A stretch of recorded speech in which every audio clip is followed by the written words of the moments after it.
What are we? What makes us what we are and what we're going to be? It's grit. It's what we started with last year, guys.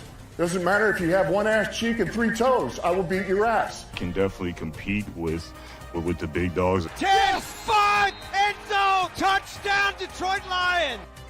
You guys are unbelievable, man. I'm telling you. We are driven by Detroit.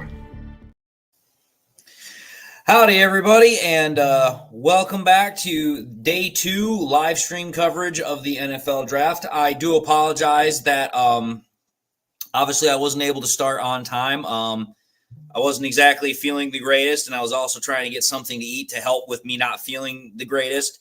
But now that we're officially set to go, obviously we are a couple of picks in. We're 11 picks in. The Cowboys are currently on the clock at the current moment. They're actually about to announce the pick on television. I'm pretty sure they've already pushed it out in regards to the on Twitter and all the other places. Actually, Ian Rappaport just announced it. The Dallas Cowboys are selecting Boston College edge rusher Donve Izaraku. Or Ezaraku. Pardon me, folks. So that is now one edge rusher that a lot of people would have preferred to see the Lions draft, and probably the first edge rusher, actually not probably, the first edge rusher of the second round that has been drafted. But again, there are still other edge rushers. There's still Mike Green. There's still Jack Sawyer. There's still Langdon Jackson. So, you know, there's a lot of other potential guys that Brad Holmes could go after to potentially, you know, add to the edge rushing component.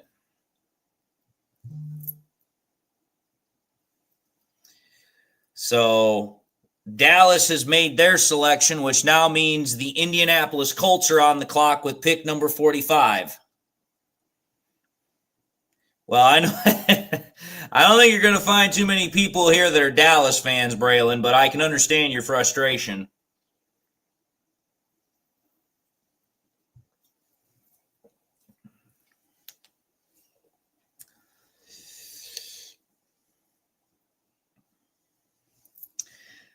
I don't know, Buckeye. I would find it rather interesting if the Lions, with their first 2 picks, were to draft the defensive tackle out of Ohio State. Obviously, I'm talking about, you know, Tyleik Williams. And then at pick number 60, or if they decide to trade up between now and pick 45, which is obviously the Colts, they then also draft Jack Sawyer. Like, I literally could hear it now. People are going to start trying to say the Lions are either the Ohio Lions or the Alabama Lions. Like, that's literally like the primary components that the Lions have drafted over the last couple of years is either players from Ohio State or have connections to Ohio State or Alabama. Honestly, Cortez, I don't see the Lions going after Will Johnson. I mean, they've already got plenty of corners right now, and Will Johnson's primarily a zone corner. The Lions play primarily man.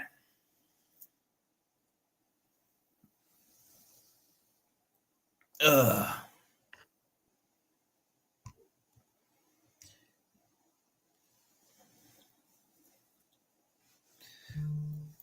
And the Colts are now drafting an edge rusher. They're going with JT Tuimoloau. They're going with another edge rusher. So that's 2 edge rushers taken back to back.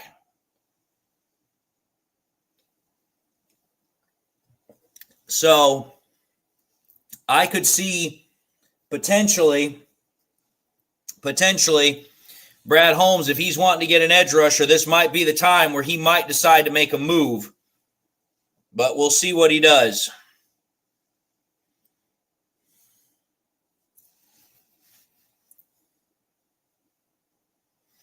So 2 edge rushers back to back that have now been taken.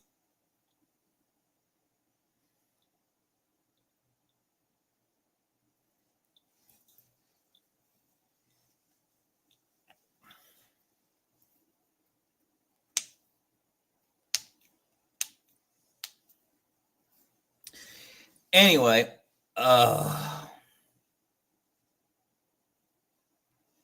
we'll see how this second day with the draft goes here. Obviously, we're just getting started with the second round. The third round's obviously going to be a lot more, a lot more picks, because obviously that's when you start getting the compensatory picks. But the Rams are now on the clock. It has been announced that their pick is in. So we shall see now what the Rams are going to select.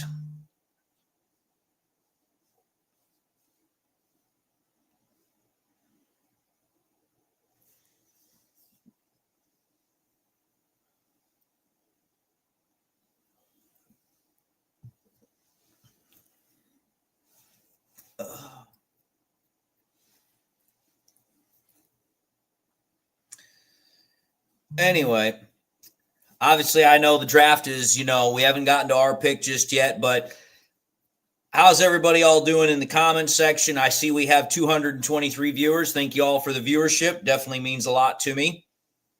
How's it going, True Grit?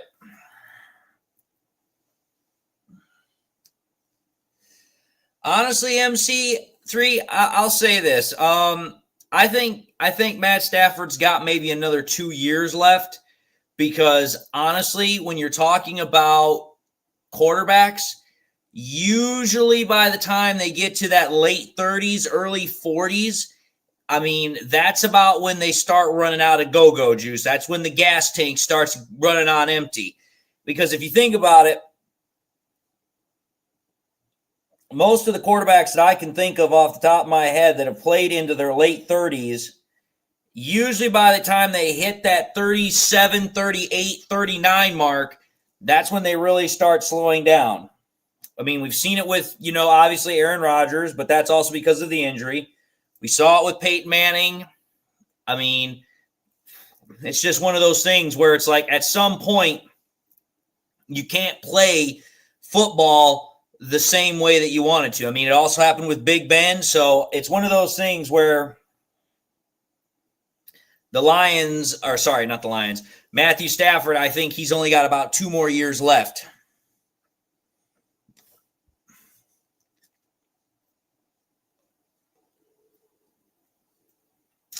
Well, I'll say this, True Grit. Edges are now starting to come off the board more prolifically. They're now starting to get, selected a bit more, but there's still a lot of good edge rushers that are on the board. So, again, we'll see what Brad Holmes does. We'll see what he decides to go with, but there's still plenty of options. I'm not fretting what's going on here, but the Rams pick is in. They are drafting tight end Terrace Ferguson, which I think is rather interesting that they're going to go with a tight end. But, hey, you know what? Rams be the Rams. They're going to do what they're going to do.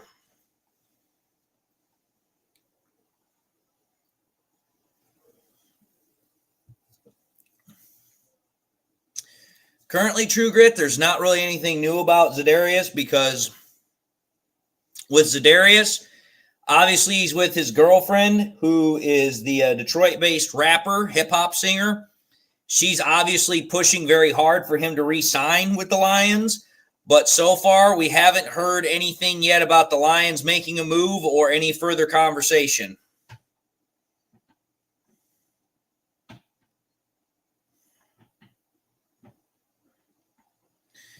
Well, we'll see what the Lions do here, folks. Again, the way I look at it is it's something that I know a lot of people aren't particularly keen on, but I know for a fact that when it comes to the draft, one of the things you have to do is you have to have patience.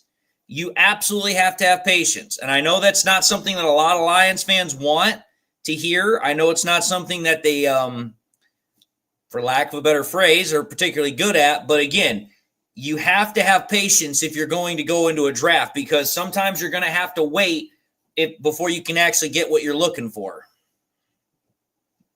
But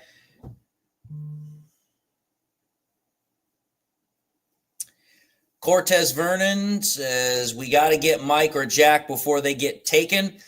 Again, the way I look at it is at this point, Jack Sawyer and Michigan cornerback Will Johnson is off the board. He has been taken by the Arizona Cardinals.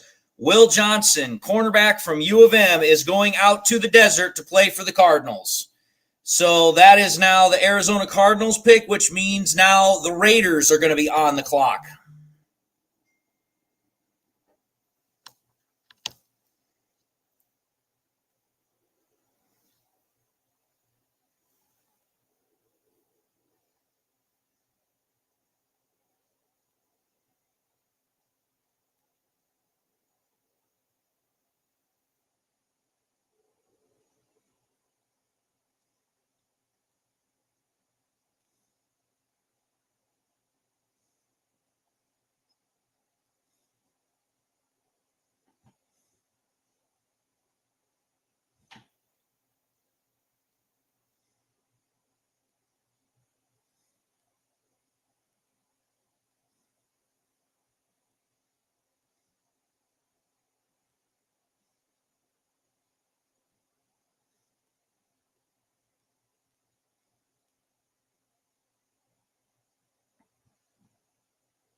Anyway, so Cardinals have selected, which means now the Raiders are officially on the clock.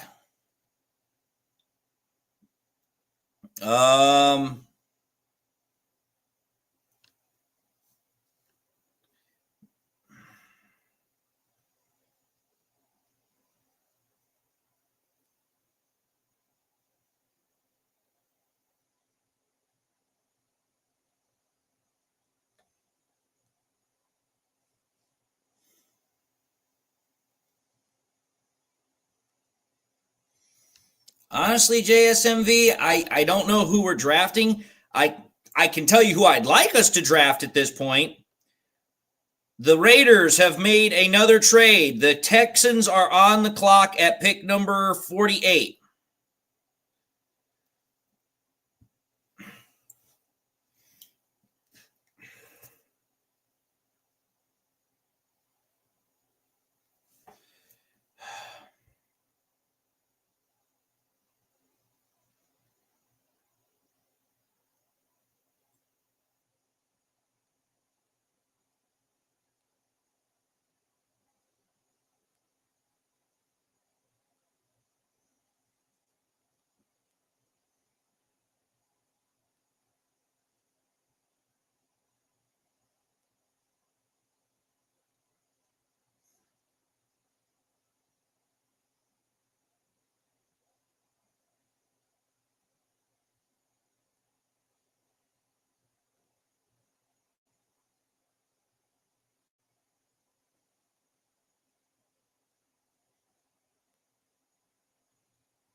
No, not bad news, Cortez. Just trying to deal with other stuff while I'm trying to do this whole nonsense. It's not bad news. It's just when I'm trying to do multiple things at once.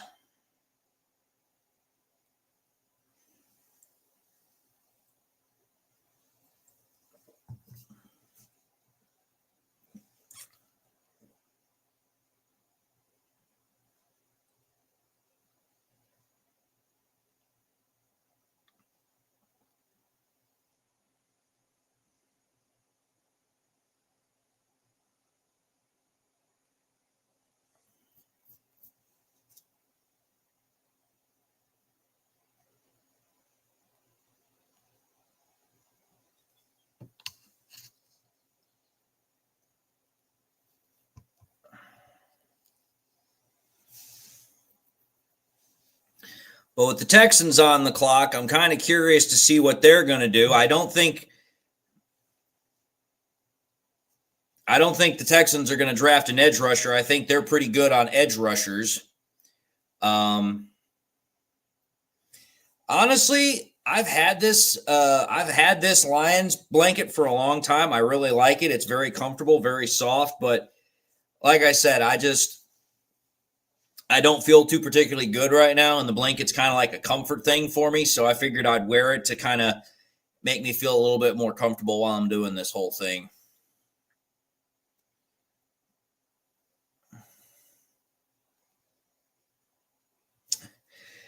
Trust me, Dwayne, I wish I could have some of that stuff. I remember one time I had what they called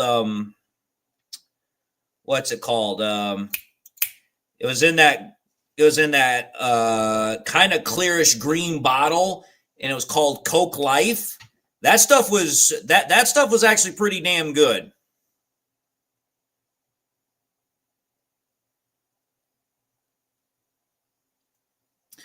Texans could go offensive line. I know they already went wide receiver, so I don't think they're going to go wide receiver. I think this is probably a good spot where Texans go offensive line. This seems like a pretty good spot for them to go offensive line.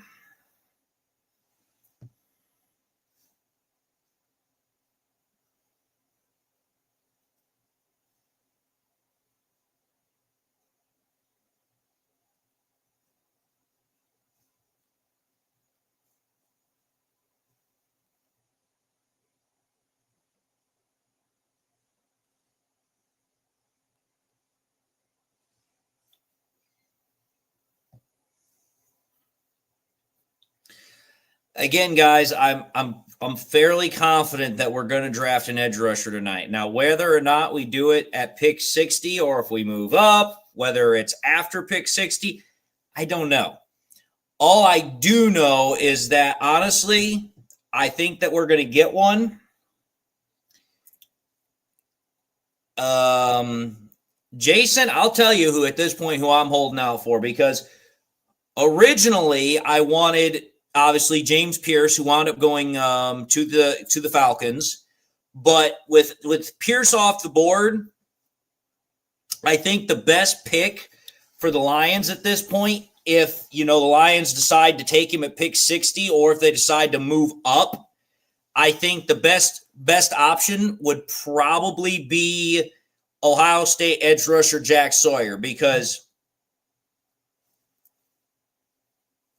he's just got a lot of the components that the Lions really crave for. He's tough. He's gritty. He's got a motor that does not quit.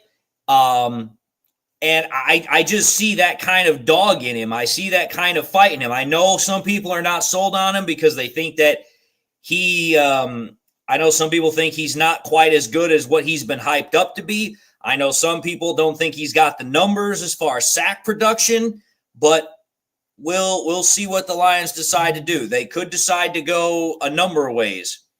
And the Texans are selecting Minnesota offensive tackle. Sorry, his name just disappeared on me. They selected Ariante Ursary out of Minnesota. So the Texans went offensive line. So Texans definitely went with what I thought they were going to do. They definitely went offensive line. Obviously, they're wanting to continue to protect their quarterback, C.J. Stroud.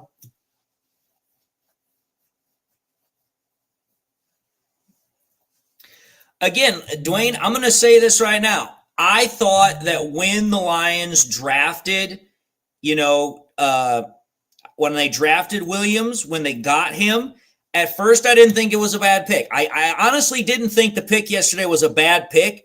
I didn't know what to think of it. I knew that the pick made sense because of what the Lions were going for. They wanted to find somebody who could fill in while McNeil's healing. They're going to want to find somebody who, hey, you know what? They can use to potentially replace DJ Reader when it's his time to move on. And once I started doing a little bit more digging, once I started doing a little bit more research, I was like, okay, I can see why the Lions wanted this guy. This guy has everything you're looking for as far as potential. He's very much built like a Lee McNeil. He's got a lot of the same characteristics. He's got a lot of the same traits. Now, again, I will say it over and over and over again. I know that when it comes to Lions fans, they really want an edge rusher. But it's like when I take a look at Tyleek, I look at him and it really makes a lot of sense. And according to this, the Bengals are drafting Nick Surton.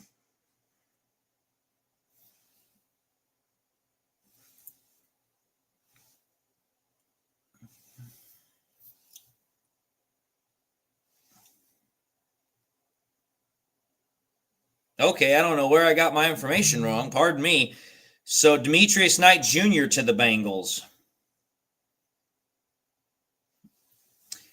And coming to the stage, we have got Chemical. How's it going, my friend? Oh, sure, ain't too much going on, man. I was trying to get in there last night, but I got on kind of late. I ended up watching that Pistons game to watch them lose at the end. Yeah, I know there were a lot of people that were kind of torn between wanting to watch the Pistons or watch the draft. And honestly, I don't well, if you watched the Pistons game, you were disappointed no matter which way you went, because obviously if you watched the Pistons, you wanted them to win. Right. But depending upon how you felt about the draft pick last night, you were either kind of like, well, maybe, or you were severely, utterly peeved off. Oh, yeah, for sure. I could say I was, when I looked at the draft pick we got, and you know me, every time we get a new draft pick, I go look and see what they do on their game tape, man. He's a stud, man. That guy's high motor, run stopper. He's a beast. Aggressive. He's a dog. Aggressive, yeah. And the thing about him that when I listened to what, Brad Holmes said, it pops right out on the tape is that he has instincts. Like, I don't know what you can call it, but whenever that ball is snapped, he always seems to have a knack to find that ball carrier. Yes, sir. So I'm talking like he's immovable. They couldn't even move him. I'm talking about they was moving the guy to the right and to the left and not back. And every way they moved him, he was there to snag on the quarterback or either the running back. Every play. And I mean, think about this. Think about this. You've got him in the middle now. Right. You've still got Reader. You've still got McNeil. You've still got Levi. I mean, dude, you got what I would like to call a freaking wall of lions. It's about to be ugly for a lot of people. They got to play that defensive line now. And again, it goes back to what Brad Holmes has said the entire offseason. I want depth. I want rotation. I want multiple guys.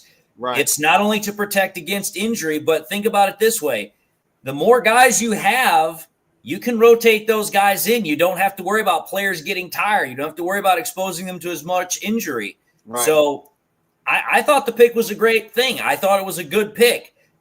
For me, after doing some research, I would say that, I would give the pick a B+ to an A- grade because, I mean, obviously, yeah. Would you have preferred an edge rusher? Yeah, of course I would have. But you know what?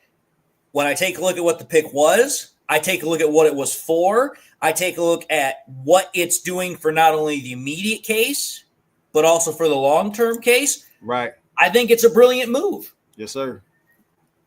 I was going to ask you a question. Is the kid from Marshall off the board yet? No, he is not off the board. So we still got Mike Green's still on the board. Jack Sawyer's still on the board. Langdon Jackson's still on the board. So Josiah Stewart is still on the board. We have options. That's great. And that's what I've tried to tell people so many times since last night. And obviously even ever since I started with the live stream for this, it's like, listen, everybody's wanting to make a move and is feeling all this anxiousness about, we got to go get this player. Dude, there are still plenty of guys out there. There's some depth out there, and there's some starters. Yeah, and I've told everybody because some people in here have asked me. They're like, "Well, who would you be vying for at this point? Because obviously my number one guy that I really, really wanted was James Pierce. And thank you, Falcons. You really screwed me on that one, but whatever. Right. At this point, if I had to choose, I would prefer Jack Sawyer, number one, just simply because he's played with Ohio State. It would keep with the theme with Tyleik Williams. But after him, I would go with Mike Green because it's like, hey, you know what? You take a look at the way Mike Green played. Yes, he played for a smaller college in Marshall that doesn't play as much high-end competition as Ohio State, but it's like, dude, you see that guy play, and he just freaking wrecks people. Yeah, he was the number one kid at the Senior Bowl, too. Like, when it came down to edge rushes, he was getting down on people. And, again, the way I look at it is that, for me, when it comes down to how these picks are made – you first and foremost have to think about it in terms of a fit, in terms of what the team actually might need or want. But you cannot just think, oh, well, you know what? It's not relevant. No, it's very much relevant. You have to think about it in the same way of how Brad Holmes would think about it. Because if you don't, you're going to be freaking way off in left field, and everyone's going to be like, well, where in the thunder did you come up with that notion?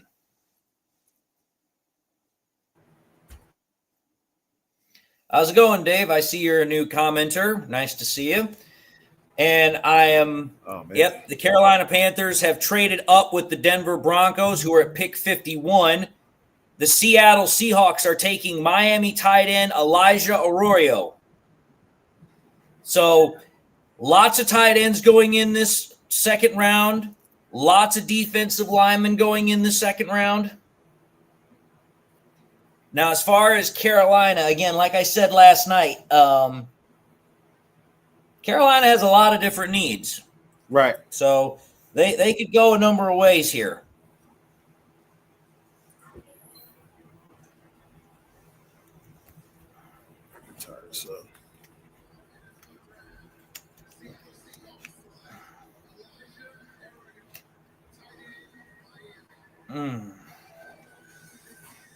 I'm with you like that. If we get Mike Green, I'll be ecstatic. I'm not gonna even lie to you.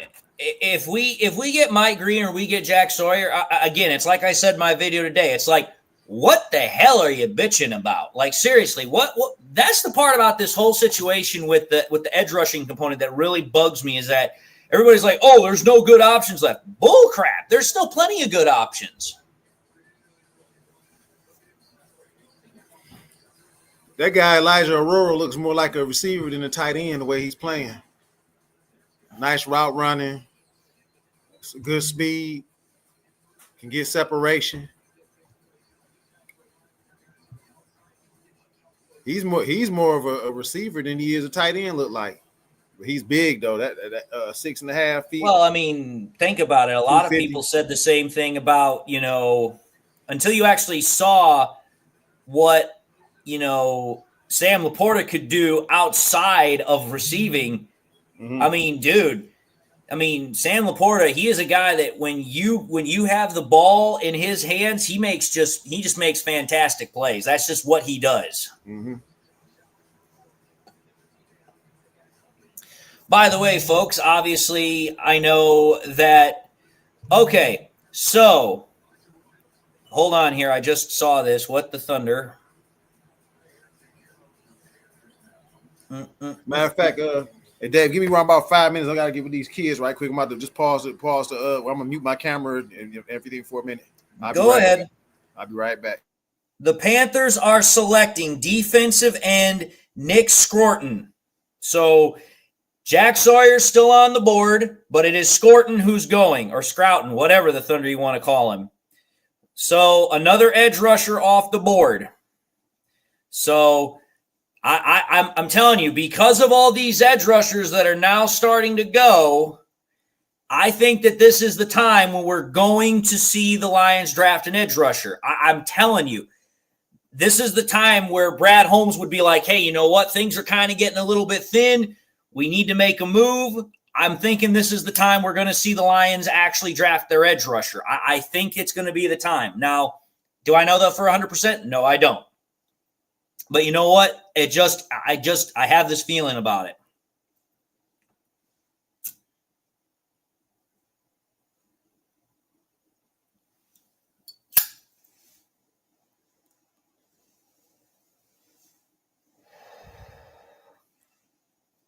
Oh, by the way, folks, I wasn't able to find this last night because I somehow misplaced it, but I decided to get this to go with my new other habit.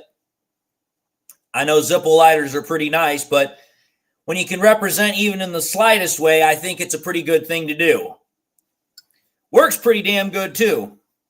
I'm still trying to figure out how to open it one-handed because I know there's a trick and I've seen people do it, but every time I try, the freaking thing flies right out of my hands.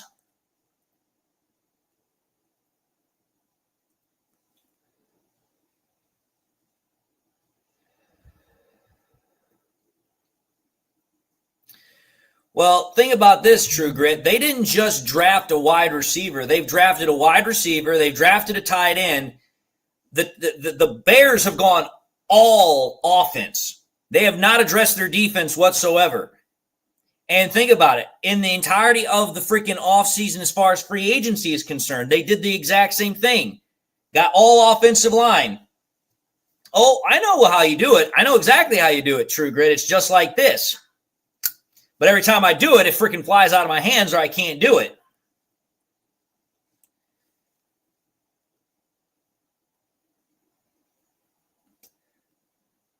So another edge rusher is now being taken. Titans are selecting the UCLA edge rusher, Aljadejo. So I'm telling you, I think this is going to be where the Lions take their edge rusher. It feels like that is the right time to do it.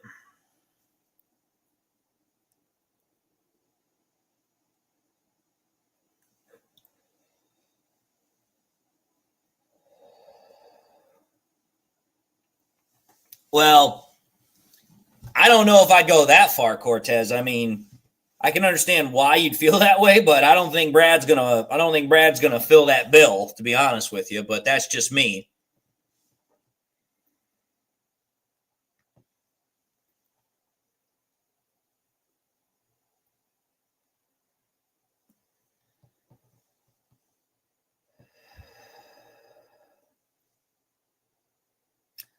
All right, so now the Buccaneers are on the clock.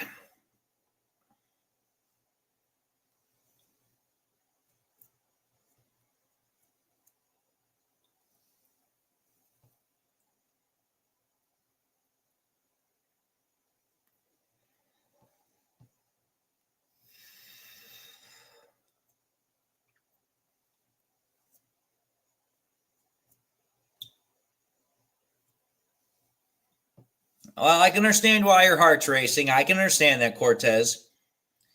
But I'm sitting here and I'm very calm. I'm very much just, I'm very much just waiting. I'm doing a very much wait and see.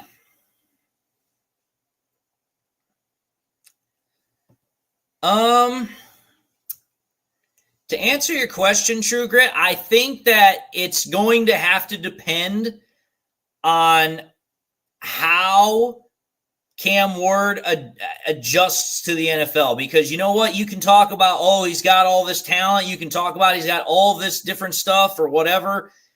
And you can say he's got a coach, blah, blah, blah, blah, blah. But honestly, the one thing I have learned over the years is that if you're going to try and talk about a player, especially a quarterback, you have to be able to wait and see how that player is going to do once they get to the NFL level.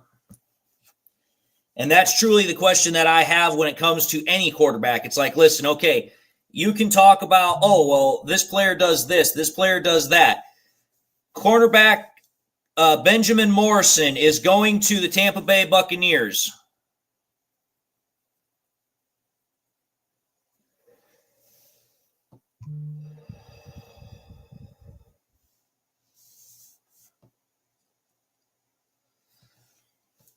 I'll say this, Dwayne. That was probably the draft that really had me going a lot was the 2022 draft because I was like, okay, I want Hutchinson. I don't know what the Jags are going to do, but when the Jags decided to take, Trayvon Walker, I was like, okay, we're getting Hutch. That's all I cared about.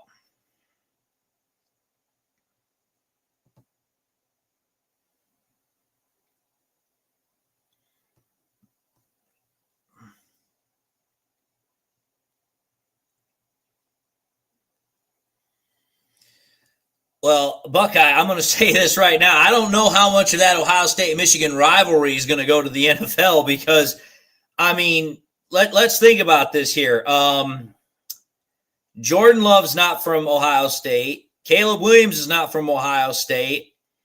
And now I will say this, J.J. McCarthy's from Michigan, and I guarantee you this, Tyleik Williams, and if we were to get, Jack Sawyer, oh, good Lord, they would be going after him like he's freaking just prime red meat. They would be like, oh, let's get our hands on him.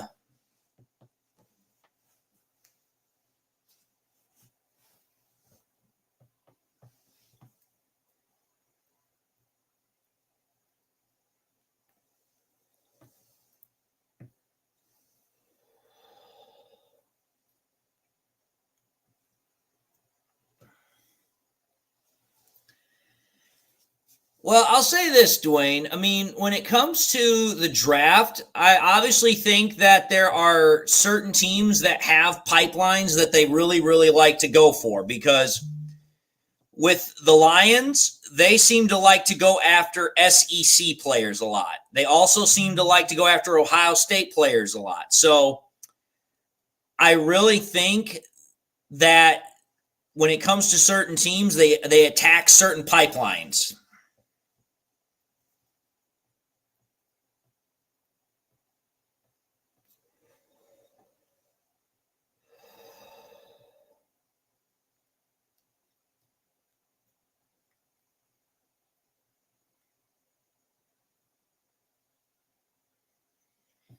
Hey,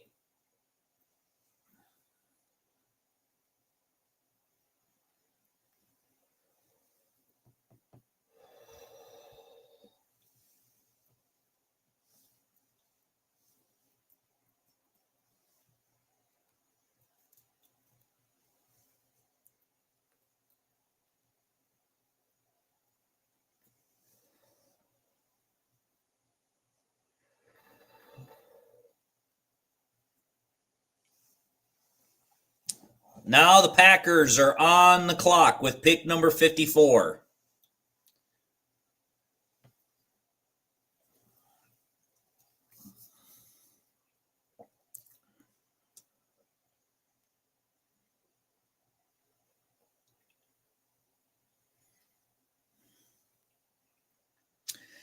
Curious what the Packers are going to do because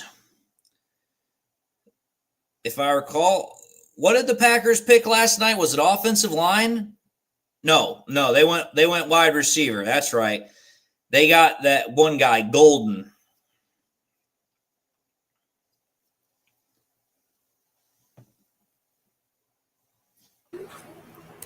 He's my Green Bay with the wide receiver. Yeah, Golden. Yeah.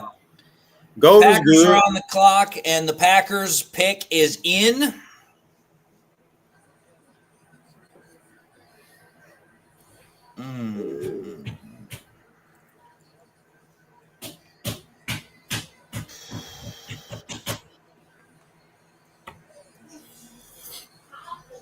Looks like Roger Goodell is coming out to the stage with some Packers fans.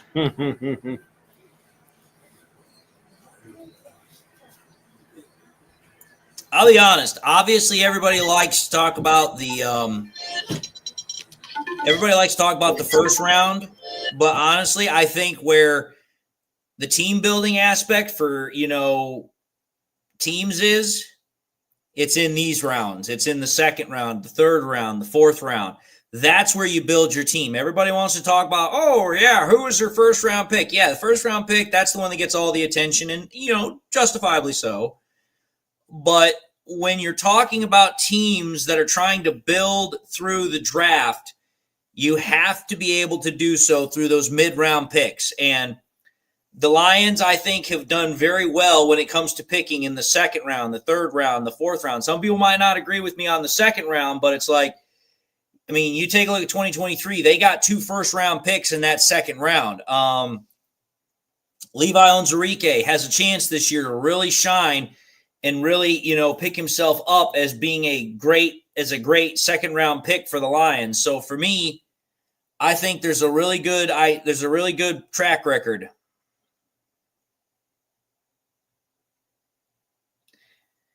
And the Packers are going with an offensive lineman. They are selecting Anthony Belton out of North Carolina State.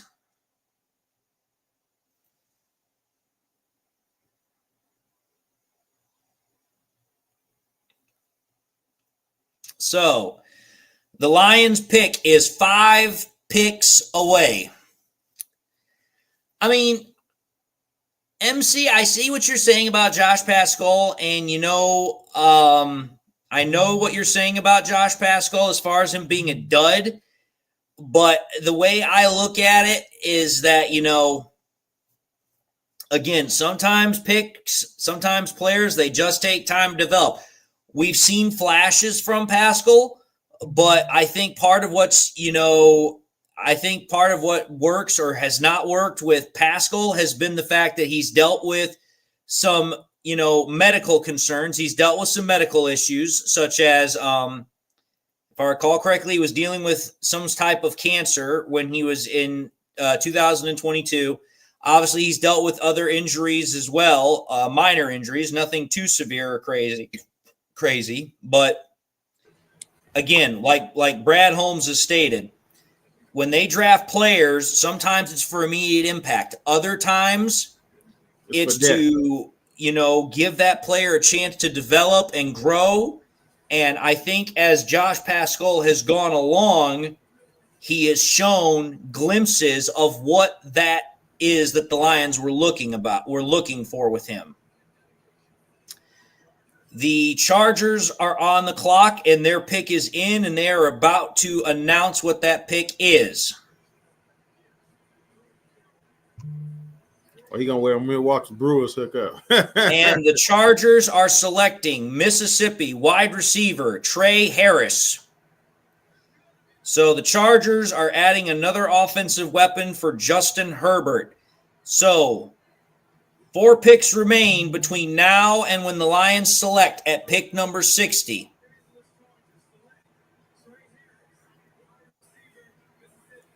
We're going to see a lot more wide receivers and everything. This has been a wide receiver heavy draft too. There have been a lot of wide receivers that have been drafted this draft. But again, the one thing about this draft that I have said before and I'll say again is that there's a lot of good wide receivers. But as far as like true blue chip wide receivers, there hasn't been nearly as much as other drafts. Like, there are drafts that I can think of off the top of my head where it's like, hey, you've got 1, 2, 3 really blue chip wide receivers that everybody wants to get their hands on. But when it comes trade, the Lions are on the clock. The Lions have traded with the Chicago Bears. The Lions have traded up. So the Lions have made a trade, and the Lions are now on the clock. Brad Holmes has made his first trade up for this year. There you go. So there you go, folks. The Lions have made a trade. They've moved up. Let's see if it's for an edge rusher.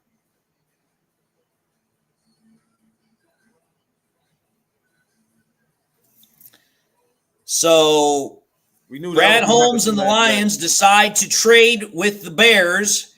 And wait a minute. Wait a minute. No, the Bears are not the ones they're trading with. They're trading with the Broncos, not the Bears. The Broncos traded pick 57 and 230 to the Lions in exchange for 60 and pick 130. So the Lions traded their second-round pick this year and a fourth-round pick this year to move up 3 spots, and they've now got an extra fifth-round pick. So the Lions They moved themselves out of the 4th round. They picked up an extra 5th round, but they've moved up 3 spots, which means obviously they feel that there's a player that they want that might not be there in a couple of picks. And with all of the edge rushers that have been going, this might be when the Lions make that move for an edge rusher. Yes, sir. And again, I'm not trying to toot my own horn here, but did or did I not say that the Lions were most likely going to make a trade up, and if they do decide to make an edge rusher trade, I also stated that it could be for an edge rusher. So we'll see what the actual player is that the Lions decide to get their hands on at pick number 57. But I think that this could be the edge rusher that everybody has been waiting for. Your TV must be ahead of mine because every time you call it, they just not be going up on my end. I think I'm about 20 seconds ahead of yours because I literally saw that come across on Twitter, and I obviously have not seen it happen on live television just yet, but obviously we know the Lions are trading. And, I mean, I think the trade's a great move because you give up a 4th-round pick, you pick up an extra 5th-round pick, so, okay, you lose one pick, but you gain another, and you still move up 3 spots. I think that's a good pick. I think it's a good trade swap, in my opinion. You move up 3, you swap a 4th for a 5th. I think that's pretty good. And get who you want. You're right about that. That's so I'm pretty excited to see what the Lions decide to do here.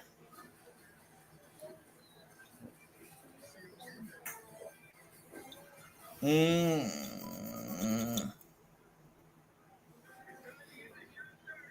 know, that's the first time I seen you without your hat on. Yeah, I don't normally not wear a hat, and it's not because I don't, I have issues with my hair or anything. It's just, again, when I'm on camera, I try to deck out as much Lions gear as I possibly can. Right. You see, I went and changed shirts. I had to go put mine on. I'm saying it's only appropriate. I mean, like literally, like when we're playing games, right, during the actual season, I'm wearing pants, shirt, jacket, the necklace, the hat. I've got on even socks. The only thing I don't have that's Lions themed is underwear, which I don't think I'm ever going to do that because that just to me kind of feels a little bit grotesque and a little bit demeaning. Oh yeah, not they showing it. But you know what? Which one are you watching on Channel 7 or are you watching on the NFL Network? Because I got them on both channels. I'm actually watching it on ESPN via YouTube TV. Oh, okay. So that's probably why it's ahead. The live streaming sometimes still haven't heard what the Bears are picking yet, but the Bears pick is in. Yep. They say that it's in. Thunder Redmond, I've said it before, I'll say it again. At this point, my top selection for edge rusher would be Jack Sawyer.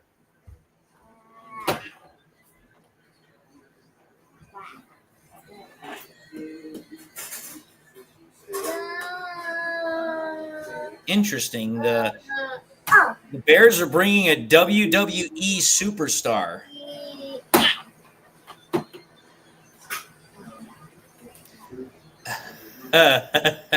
Well, True Grit, I'm not going to say anything about what I do in the bedroom, but I'll say this. I handle pretty well.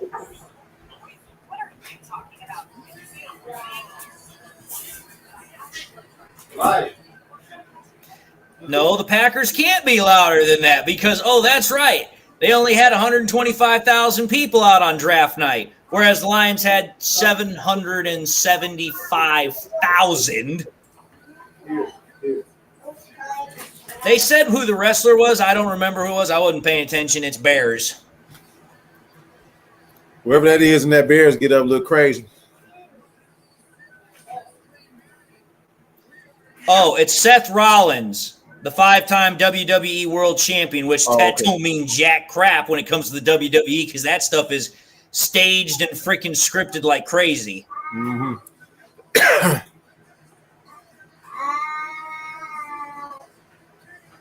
The only underwear I think I would get, True Grit, would probably be either Bears or freaking Packers underwear. You know, I got everything shy of shoes. I've wanted to get shoes, but good God, those are just so damn expensive. Yeah. Like, you want to try and get some shoes with an NFL team on it, they will cost you like $150, $180. Well, sometimes they cost more than that. Depends on where you buy them from, but yeah. Yeah. Or you can always have somebody custom airbrush them, which that costs that's a whole other The Bears have taken a tackle. They're taking an offensive lineman. Oh, they trying to go in the trenches. They are taking offensive tackle Ozzie Trapillo at pick number 56. So at this point, the Bears have almost completely revamped their offensive line. Obviously, we know they added a center. Obviously, we know that they added 2 guards, and now they've added a tackle. So they have completely revamped their offensive line. So I'm going to ask you a question. I'm going to be honest. The Bears are literally trying to copy the freaking Lions playbook. Yep. Don't mean it's going to work right away. You see how I did the first season in Dan Campbell, 3-13-1. Honestly, I don't think it's going to work, all that well at all, because you know why? Again, there's a reason why teams, when they try to copy, they try to, take something from somewhere else and put it on another team or another culture, it doesn't work. Right. We've seen it so many times. Yeah. The Lions pick is in. They didn't even take a whole minute. They just were like, that's it, we're in. They were like, that's it, we're doing it. We're not taking any time here. Looks like some Bears fans over there getting drunk. Hey, you're in Milwaukee. You got access to booze like anywhere you look. Yeah, you're right about that. You can't even swing a dead cat in Milwaukee without finding a beer. So the Lions pick is in. Don't know who they're picking just yet, but their pick is in. They're bringing in a whole bunch of fans. I'm saying this right now. Don't anybody in the comments spoil it. I want to see what this is. If it comes through before the actual, video feed, whatever, I'll say that, but don't spoil it in the comments. Christopher Kuby, who will announce the selection of the Detroit Lions second-round pick. As a proud soldier, Christopher deployed to Iraq, where he was tragically killed in an IED. Oh, so they were a soldier's family that came out. That's from Michigan. Yeah. And they're obviously going to do that. The NFL has always been a very big supporter of the veteran community and the military community. They've always been very passionate about supporting. Christopher grew up in Michigan and was a lifelong fan of the Lions, passionately cheering his home team. Yeah, well, take this off for a minute and show some We honor him respect. and thank his family and TAPS, the Tragedy Assistance Program for Survivors, which offers care to those grieving the loss of a military loved one. And now, I'm going to turn it over to... All right, so Lions pick is in, and they're announcing the pick.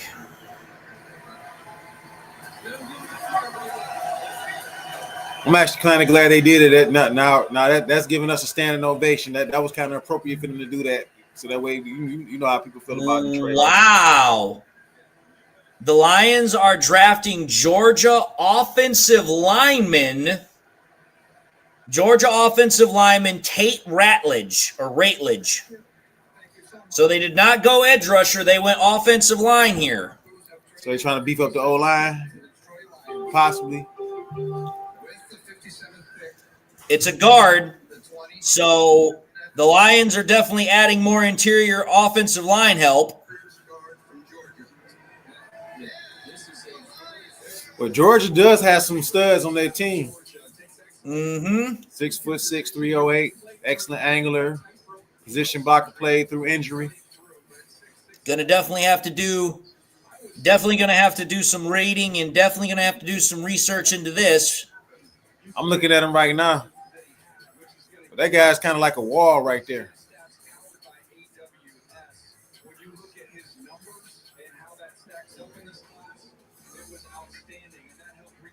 Oh, they saying he's outstanding. Well, he's a first-team All-SEC guard for the last 2 years. Right. So that's pretty damn good. If you're a first-team All-SEC guard for 2 straight years, that means you can play. They're saying he's elite. That's what they got him. They got him ranked at number 98. He's elite.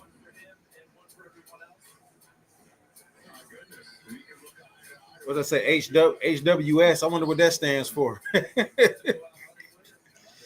So, and Nick Saban's, talking up about the pick anyway, saying he's a really great player, a guy that they lost out on possibly getting for Alabama. So I'm good with the pick. I'm good with it. Yeah.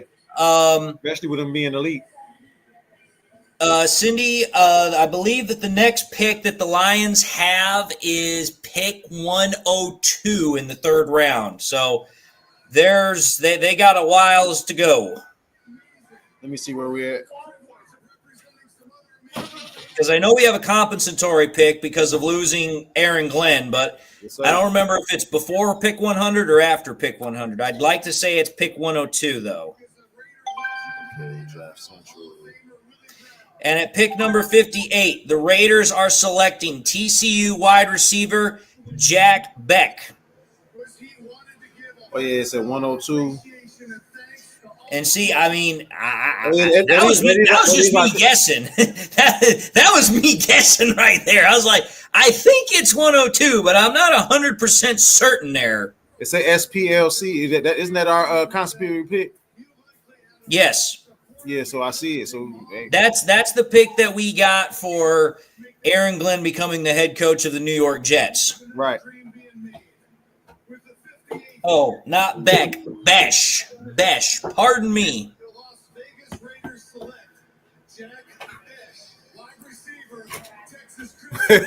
His name is too close to one word we know very well.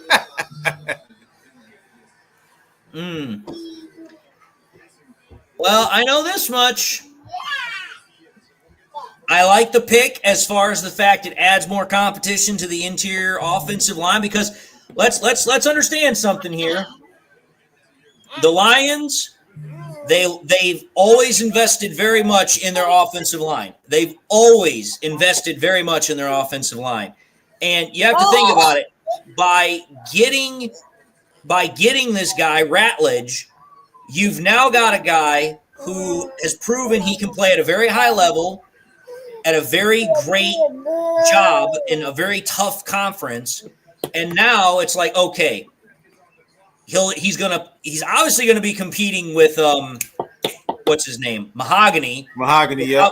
Probably that right guard spot. Or the Ravens are selecting defensive end edge rusher Mike Green at pick number 59. So Mike Green is now officially off the board. He is going to be a Baltimore Raven. Well, we still got options. Yeah, we still have options. I'm telling you this right now. I just know this. I know this for a fact.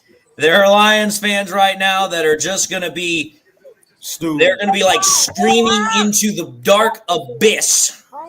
Why we got another old lineman? Well, they're going to be screaming about it because they're going to be like, why did we get an O-lineman? Why did we get an interior defensive lineman? Why are we not getting an edge rusher? Again, the way I look at it is Brad obviously must have a feeling about the edge rushers in this class, or he feels that there are options outside of the draft that he feels, are better than what are in the draft. Now, whether or not that's what he feels about Davenport, I don't know. But again, I think it's kind of telling to the fact that Zadarius Smith is still out there, but, his freaking girlfriend keeps pushing to get him to come back here to Detroit. He keeps showing up for Detroit events. So, I mean, again, I look at it like the Lions and Brad Holmes, they must really feel good about what they have at edge rusher. And I'm going to say this right now. Come on. Huh? How do I put this? Let's go. I almost want to think in one way. When you think about it, we know Levi can play edge a little bit. We know that Pascal can play edge a little bit. We know that Wingo can play edge a little bit. I forgot about Wingo. Yeah, that's right. We got him for another 3 years. Yes. So it's like maybe what Brad Holmes is thinking is that, you know what? let's just do a rotation by committee sort of thing. I don't know. Josh Pascal No, also can play edge rusher too. I've seen him do it. I will say this though. I was partly right about the Lions trading up. I was not right, however, about them trading up for an edge rusher. Yeah. Because I thought that's what they'd be doing, but they did not decide to do that. They decided to trade up for an offensive lineman. And again, the way I look at it is that they got a really good player at offensive line with, that player that they got. Because, again, you have to think about it. What makes the Lions offense go other than the skills players? Because you can talk about Goff, you can talk about St. Brown, you can talk about Laporta, you can talk about all that stuff. You have to have a strong offensive line that can protect Goff, that can allow him to survey the field, but you also need a strong offensive line that can open that rushing component. So it's like, again, it goes back exactly to what Brad Holmes did as soon as he got to Detroit. We are going to build through the trenches.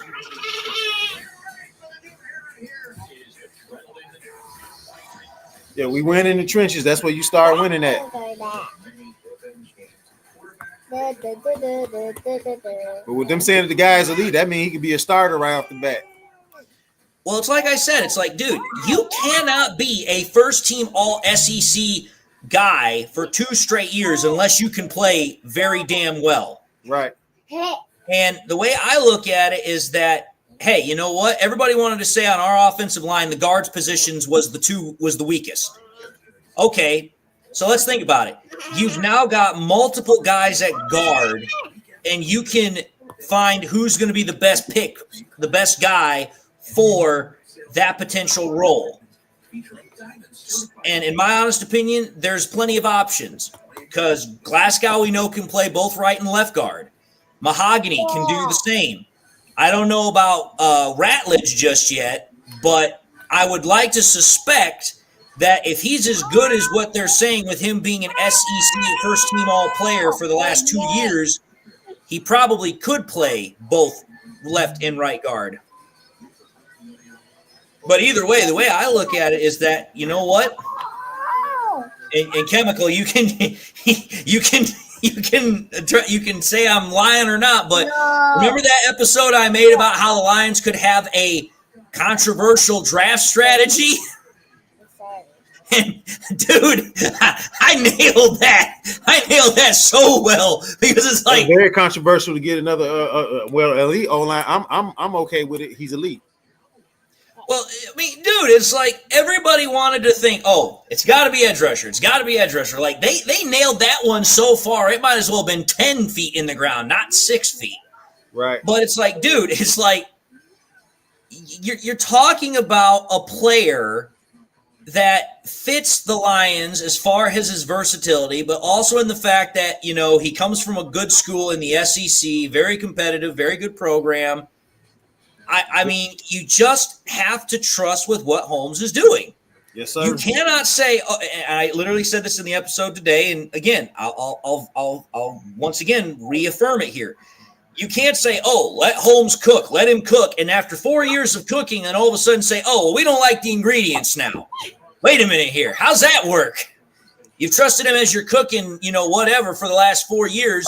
He's brought you 2 division titles, an NFC Conference Championship game appearance, literally a whisker away from a Super Bowl, and now you're all of a sudden saying, oh, because he's not drafting the one position we want, screw him. It's like, wait a minute here. Like, that sounds a little bit back-ass words. You know what? I thought about something about J-Mo. I think that the Lions was playing on the fact that people that because wasn't that 91.7 the ticket that was talking all that trade stuff, the trade rumors that spilled into the.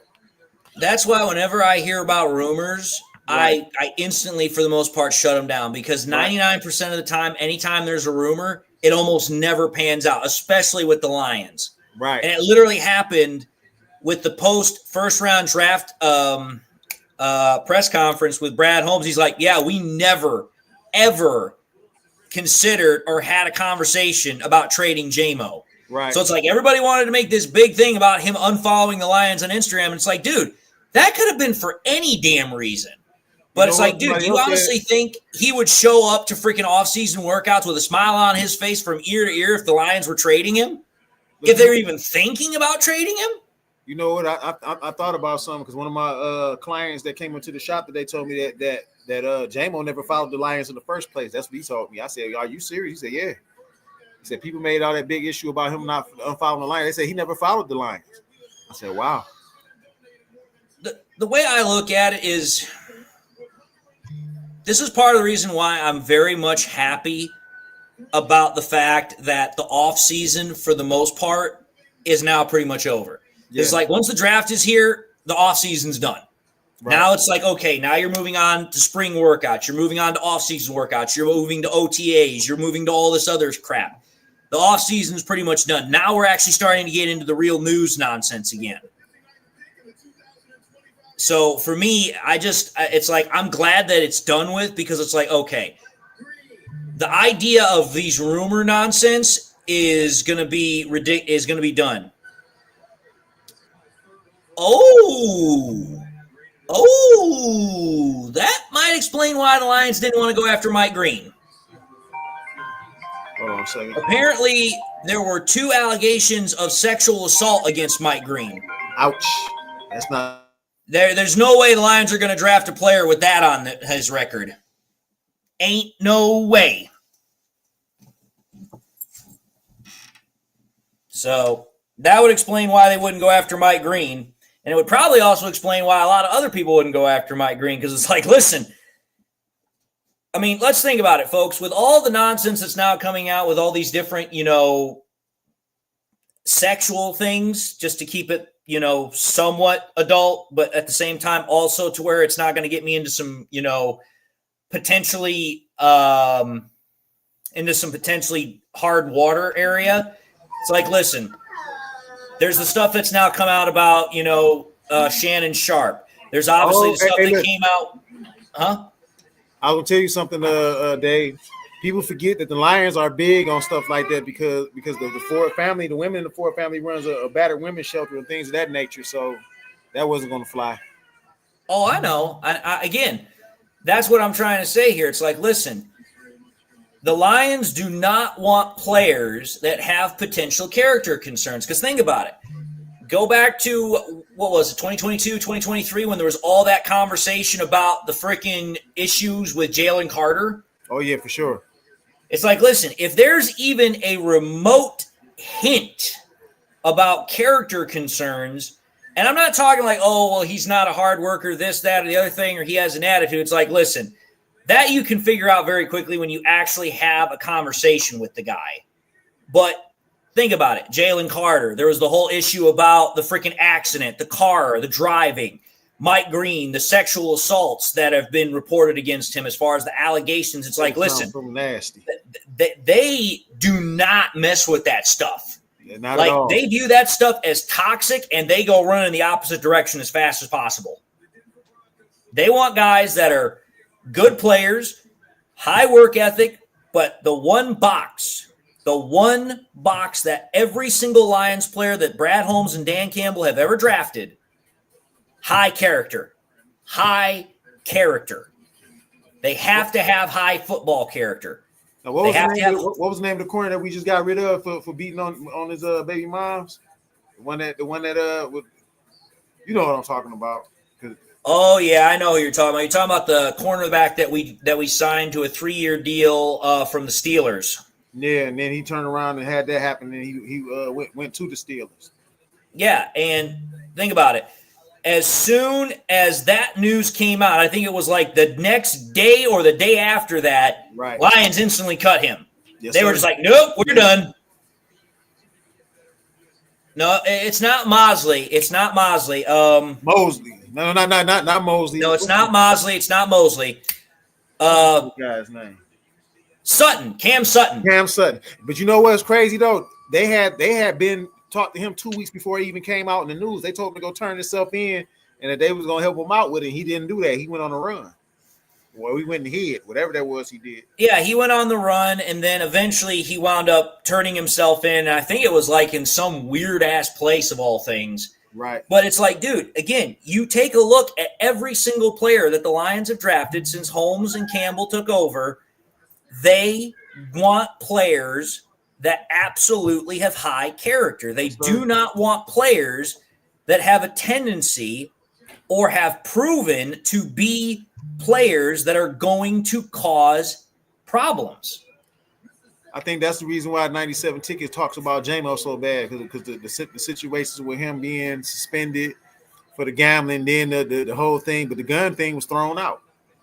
Well, both of those times that nonsense came up, first and foremost, J-Mo had a gun in his car, but first and foremost, the gun wasn't loaded. Nah. So that first and foremost already tells me, okay, what's your intent? Are you just transporting a weapon, or are you potentially planning on using the thing? Right. Number two, as you pointed out, after the investigation, after the police and the whole nonsense did everything, they threw it out because they're like, technically, there's nothing that we can pursue here.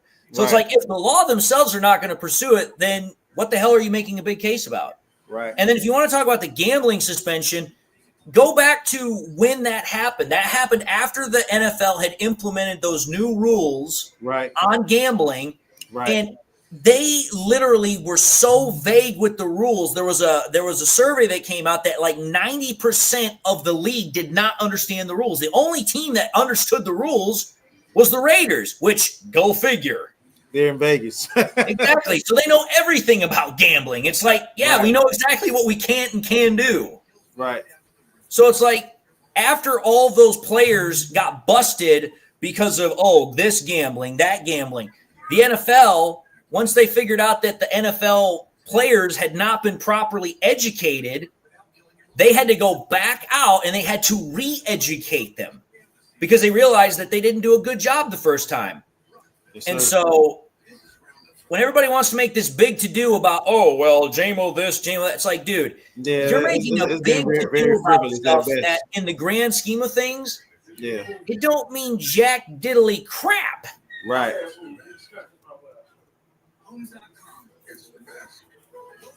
Well, we have almost gotten to the end of the second round, and the one player that, everybody thought was going to be that first-round pick that's still on the board, Shedeur Sanders. Shedeur Sanders is literally the Malik Willis of this draft. Yeah. He might go around about 4th or 5th, maybe. I mean, again, it's not that Shedeur Sanders doesn't have talent. He clearly has talent. But the problem is that the one thing I think a lot of NFL teams have come to the realization of is that they do not, under any circumstances, want players that are exceedingly cocky or arrogant. Oh, yeah, for sure.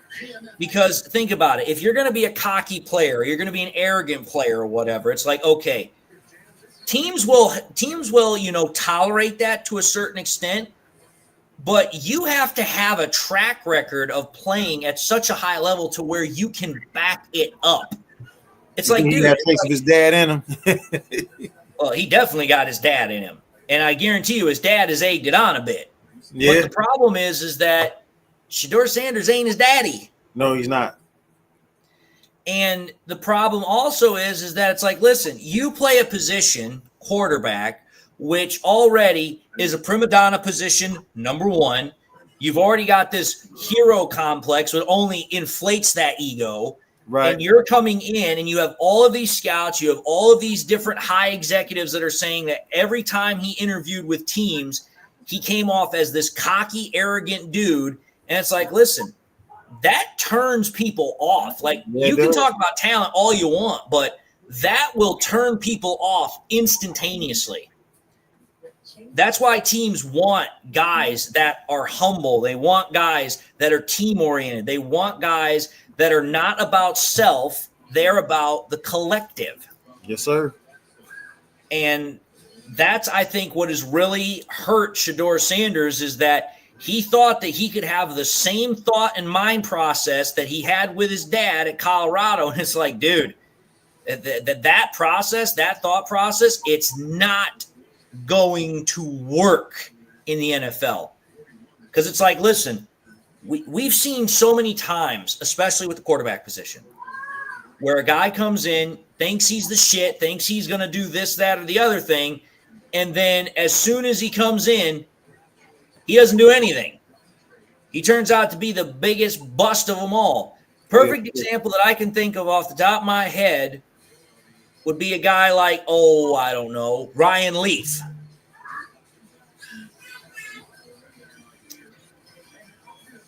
The Bears are selecting Shamar Turner at pick number 62.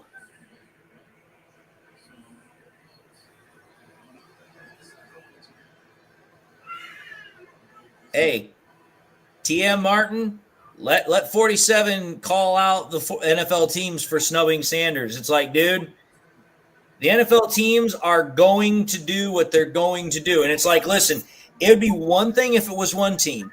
It would also be one thing if it was two teams, three teams. But it's like, listen, we've gone through quite literally 2 full rounds of the NFL draft. And all 32 freaking teams have seen what Shedeur Sanders is, and they've all said, not interested. So I just look at the whole situation with Shedeur Sanders, and I remember when he was coming out, and there were so many people that thought, oh, man, this guy, he's going to go in the first round because of his dad, because of this, that, and the other. I was like, dude, and I've said this to multiple people. I've said it, and it's the truth. Shedeur Sanders, in my honest opinion, is probably the biggest boom-bust prospect in this draft. Yep. You put him in a position where he can succeed. You have a good coach, a good culture around him that can kind of keep him reeled in, not let him go too far off the deep end, then, yeah, it would work. But the problem is that you try and find a coach and a culture and a team that's willing to deal with his attitude. Good luck.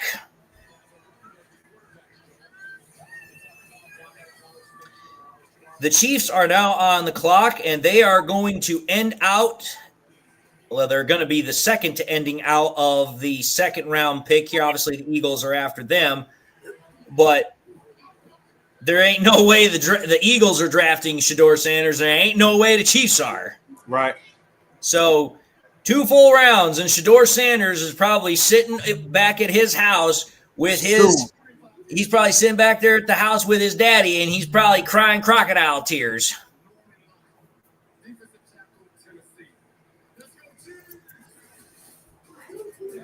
The Chiefs are selecting defensive tackle Omar Norman Lott out of Tennessee. It's an undersized.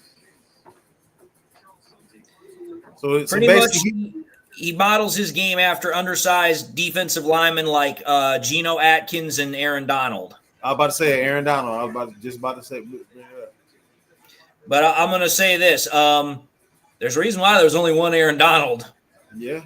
There's a reason why there's only been one Barry Sanders. Right. You are not going to replicate or copy that same kind of play ever again. It's like you got to be your own individual. Sure, you can take pointers and you can take little pieces of information to try and help you along, but it's like there's a reason why you ain't them. Look, I was just reading something earlier where they said the Jets was planning on taking Gibbs in the draft. I said, well, it worked out for us.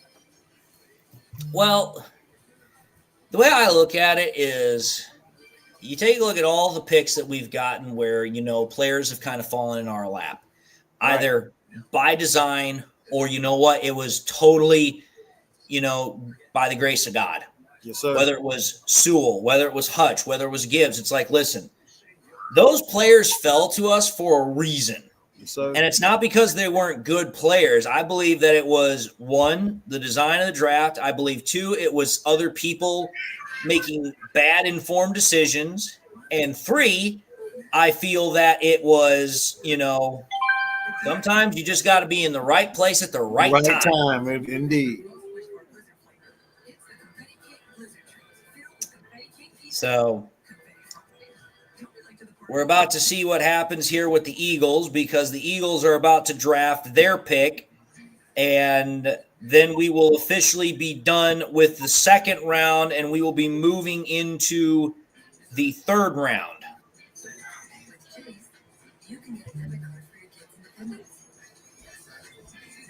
Look, one of my friends just said something about the Reddish pick. He said that they gave him a 4th and 5th round pick, which we know. He said, but I understand that less play means more money for veterans.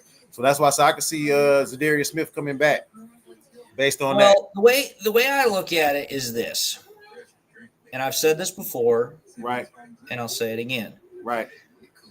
When you're dealing with a situation where you have all these guys that you have to pay, because think about it, the Lions still have to work out long-term extensions for JMO, for Hutch, for Gibbs, for Branch. They still have to work up for that. Sorry, I'm going to just answer this. Dean, what we gave up for pick number 57 was a 4th-round pick. That's in essence what we gave up. We moved up 3 spots. We gave up a 4th-round pick and got a 5th-round pick back in return.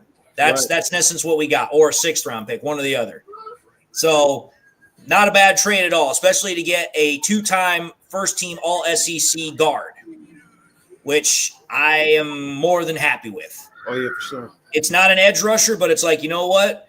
You want to talk about the interior of the offensive line being weak? Hey, what do? You go out and you get this behemoth of a guard who's been playing with the big boys and been playing at an elite level. I'm cool with that. But getting back to what I was saying here with, it would make sense from Holmes's perspective. It's like, hey, get players that you really, really want to fit spots, not only for right now, but also for the future, which, you could get away with 3 or 4, maybe 5 picks, which the Lions started this draft with 7. And then the money that you saved, however much or little it was, you use that money then to roll in to potentially re-sign and extend players you already got on your roster, potentially bring back players that you like a Zadarius Smith. Right. Because again, as the saying goes, money don't grow on trees. Right. So the way I look at it is there's a reason why Holmes is doing what he's doing. And as far as I'm concerned, I understand the strategy, even if people don't. And, hey, you may not understand it or you may not like it, but the strategy is sound. Because, again, Brad Holmes is going to make sure this team is competitive for a long, long time. He's not going to sacrifice everything just to make sure, we can have one shot at that big carrot. And that's what I think a lot of Lions fans are mistaking, is that, we have to go and make every move we can to go and make that run this year. And it's like, you know what? I've said it before. I'll say it again. The Lions are not interested in 1 year of potentially winning a Super Bowl. They want to have the ability to win for years, multiple Super Bowls. Years, yep.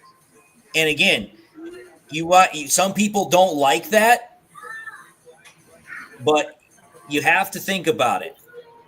Take a look at how the Eagles have built themselves. The Eagles have won 2 Super Bowls under Howie Roseman since 2017 and this last year. That's quite a long time between the two to win Super Bowls, but how they've drafted has been smart. So, I've said it before. If you want to talk about probably the 2 best drafting GMs in the NFL, it's between freaking Brad Holmes and Howie Roseman. Those are the 2 best drafting GMs. I definitely agree.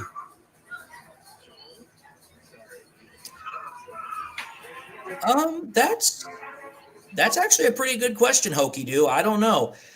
I don't know if there'd probably be a deal already in place, but I wouldn't at all be surprised that based off of the conversations that the Lions and Zadarius have had, that they have some sort of a preliminary understanding in place.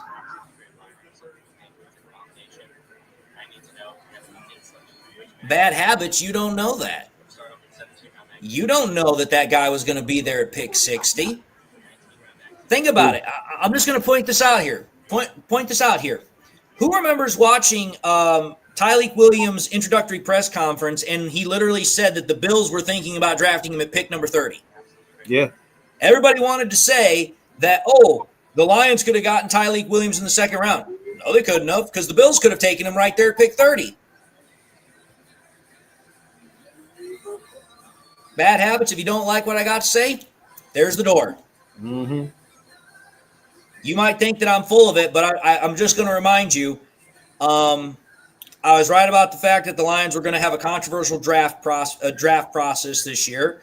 I was right about the fact of Jared Goff. I mean, I think I'm batting pretty good when it comes to that whole conversation. Yes, sir. And look, I'm looking at the Lions' new locker room. They leaked it on one of their shorts on YouTube. Man, that locker room looks crazy. I would honestly say that locker room is probably one of the top 10 locker rooms in the NFL right now. It's modern, it's sleek, it's comfortable, It's got good amenities to it. I mean, it's a pretty damn snazzy looking locker room.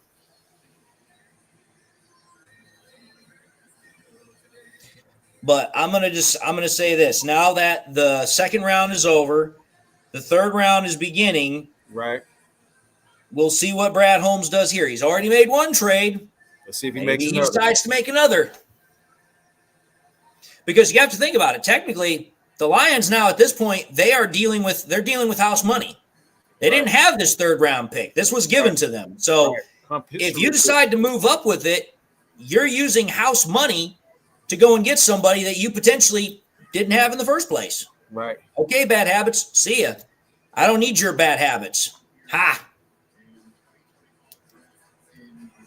To answer your question, 2021, Cedric, edge rushers that are still available.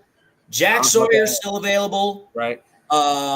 Langdon Jackson is still available. Josiah Stewart is still available. Let's see. Who else is still available? There's a couple of guys that are still available, but I'm pretty much at this point, again, it's kind of like I said earlier. The best option for the Lions would definitely be Jack Sawyer here. And the Giants, to start off the third round, have drafted Darius Alexander, another interior defensive lineman, is now off the board. Well, from Toledo. Yeah, Toledo been pumping out some nice players for the last couple of years. Yeah, they've been putting out some pretty good talent. Yeah. I just answered you that question, 2021, Cedric. The top three guys that are still available are Stewart, Jackson, and Sawyer. Those three guys are still available. Oh, man. Oh, he's a pass rusher? Okay. Remember, he is also from Toledo, so just saying. Yeah. Got to see how he's going to transition to playing against top, NFL talent on a consistent level. What was the last person that came out of Toledo? I think it was a wide receiver, if I'm not mistaken. No, I know exactly who you're thinking about. You're talking about that cornerback that the Eagles drafted last year, Keon Mitchell. Keon Mitchell, and then it was somebody right. I think it was a wide receiver right before him. It could have been, but I know the last guy that came out of Toledo that was a really big name was Keon Mitchell because he went to the Eagles. Right. Because if I recall correctly, he was the first cornerback that was taken off the board in 2024, and Terry and Arnold was the second.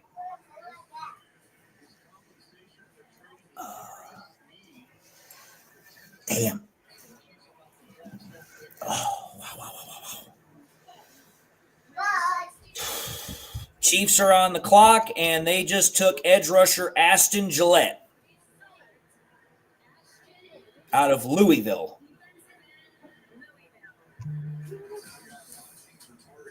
So undersized edge rusher, 6'2", 5'8", 264 pounds.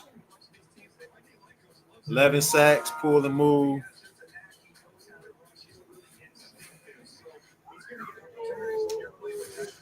Got 4.5 sacks last year. First team All ACC in 2023. He sounds like a guy that, he could be a plus. He could be a plus player for the Chiefs, but he's not a guy that's going to be an instant impact player. He's a guy that they're going to want to develop for a couple of years.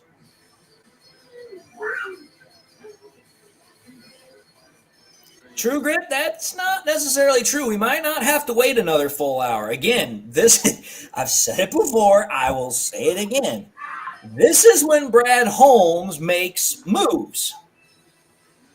Brad Holmes already made one trade up. There's a potential he could make another. You never know. But I'm going to step off camera for a brief second here. I'm going to get something to drink really quickly and maybe grab myself a popsicle or two. Something to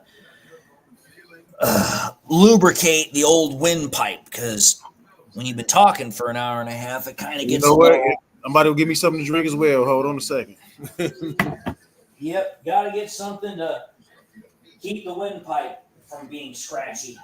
Introducing the new MyBiz plan from Verizon Business. Choose exactly what you want.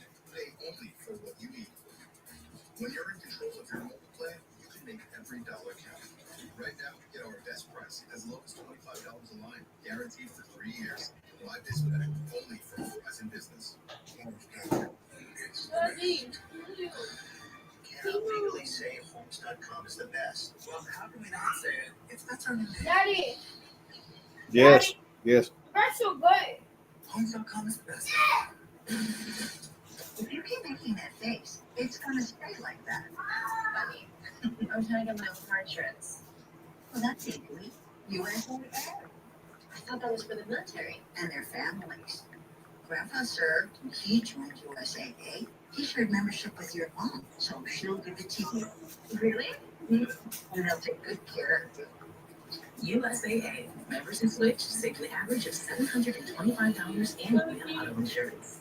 This is Roundup for lawns. This stuff works. This stuff kills weeds down to the root without killing your lawn. This stuff works on dandelions, crabgrass, clover.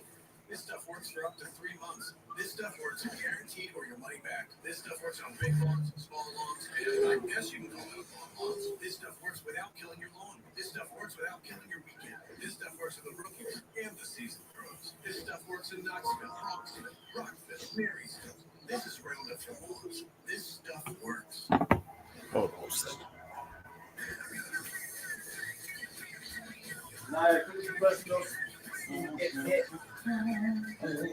Daddy, now I want eating. Oh, Ivey. All right, yo. I'm back.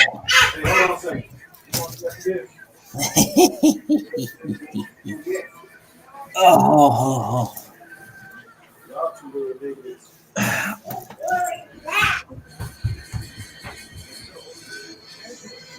Ouch. Ugh. All right, y'all. I am back. Whew. Oy vey. The doctor told me that the doctor told me that most of my intake is mostly fruit. All right. All right. So I'm probably going to regret asking this question, but how's everybody doing? There you go. Lions are on the clock at pick number 70. They have traded up. The Lions have made another trade. Did I or did I not call it? Lions have traded up to pick number 70, making a huge trade up from 102, potentially, to pick number 70. So the Lions are going to be picking at number 70. So there you go. I was right twice. Lions trade up. Just came across from Tom Pelissaro. The Lions are trading up to pick 70. Did you say pick 70? Lions have traded to pick 70. Wow. So they either potentially packaged something with pick number 102, or maybe they traded some future draft capital. I don't know. We're about to see. We are about to see. But think about it. think about it. Okay, you drafted your defensive interior. You drafted your offensive interior. Now maybe we go defensive exterior. I love it when Brad Holmes proves me right. I'm sorry. I know that sounds cynical. I know that sounds very tooting of my own horn, but it's like, dude, after a while, I get tired of repeating myself. I really freaking do. Yes, sir.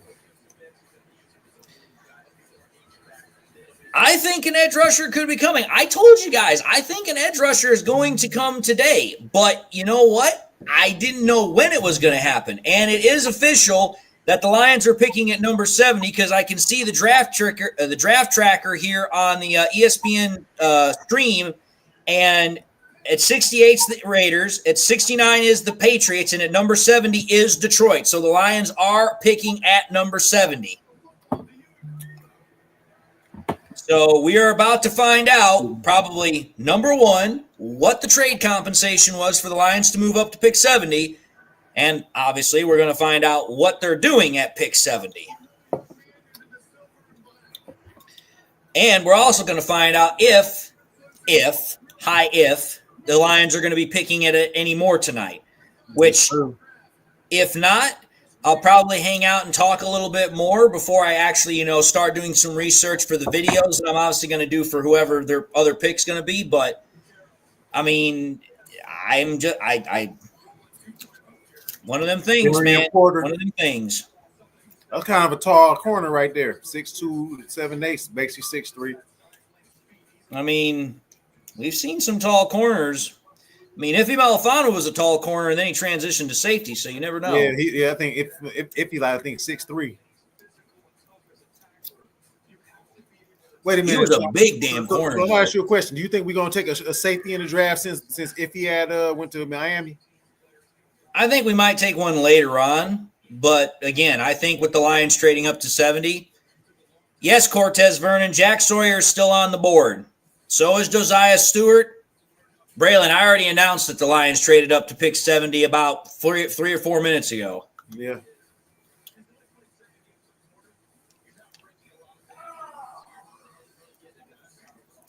Patriots are on the clock. Their pick is in.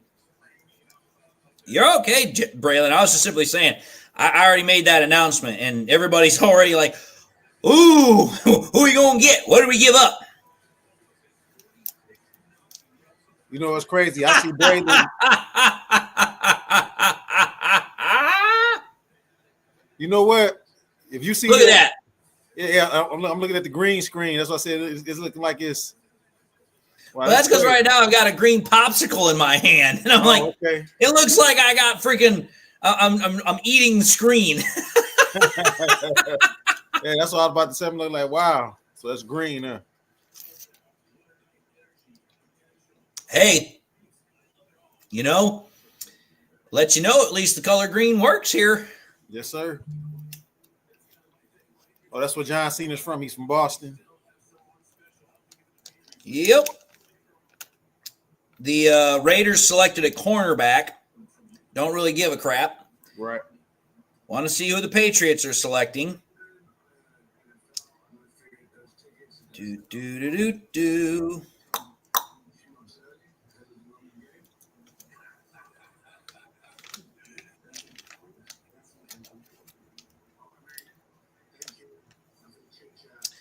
Come on.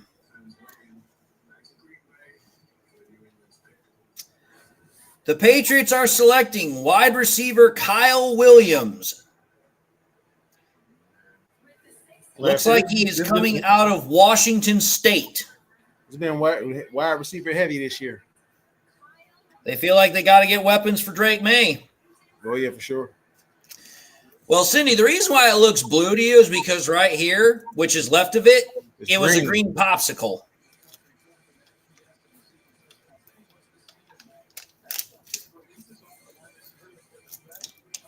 I'll be honest, I really do like popsicles. I know that sounds kind of childish, but I like popsicles. Hey, look, I like Bon Pops. Bon Pops is my favorite popsicle. I will say this, though. The only thing about popsicles that kind of rubs me the wrong way is every time I think of popsicles, I instantly think of Herbert the pervert. Because they'll be like, hey, you want to come on in my house downstairs? I got tons of popsicles. And it's like, here's Detroit. Pick is in. They ain't staying on that one too long. Detroit is popping them kind of fast. Hey, the Lions did what they needed to do for the first round pick, take their time. But now they're like, screw that. First round pick's done. The Lions have acquired picks number 70, 182, and a 2026 sixth round pick. There's our boy right there. Is that T.A.? Terry and Arnold? That's a nice suit right there. I like this Honolulu blue. Oh, is that Lions insignias on the suit? Probably. Wow. The Lions are taking a wide receiver at pick 70. The Lions have selected Arkansas wide receiver Isaac Tesla, 6'4", 214 big body. pounds. Somebody we finally got after a while. We haven't had a big body receiver in years. Well, he's 6'4", 214 pounds, 10-inch hands with a 4.4 340. Woo. Man's a monster as far as size is concerned. That's the size Kenny Galladay was. Same size and weight.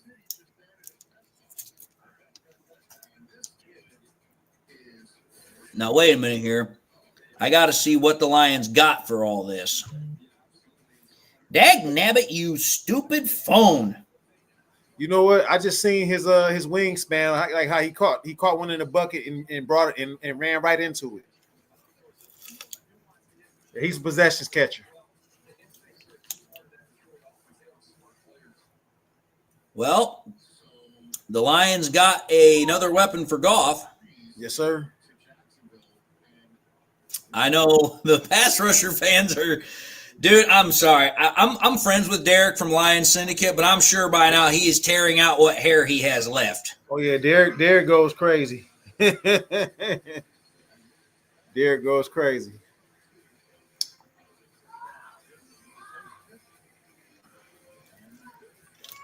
You know he's going to say, where's the edge rusher? Where's the edge rusher? Where's the edge rusher?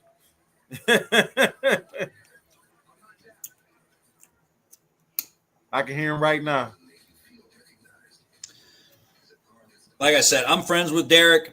I think he's an awesome dude, but I think he's gone a little bit, a little bit crazy with the whole edge rusher talk. Yeah. Well, like I said, we got another big body receiver. Yes, that's true. We got another red zone threat. As a matter of fact, I can see him in rotation along with Tim Patrick. Tim Patrick is what, 6'5"? About so. Yeah, 6'5". Which again, think about it. The Lions brought him back for a 1-year deal. What makes sense? Drafting his replacement so that way the very next year you ain't got to go shopping again. That's right. It makes sense. Oh, yeah, and they gave up a 6th-round pick from 2026 and a 6th-round pick for this year. Yeah, that's what I was trying to find was the compensation for it. Yeah, I just seen it.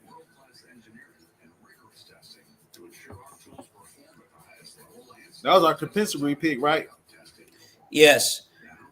So the Lions traded, let's see here. The Jaguars have traded pick number 70, which we just used, and pick number 182 in the 6th round this year. And I'm trying to find what the Lions sent, which obviously, of course, they sent pick 102. Right. Hold on a second.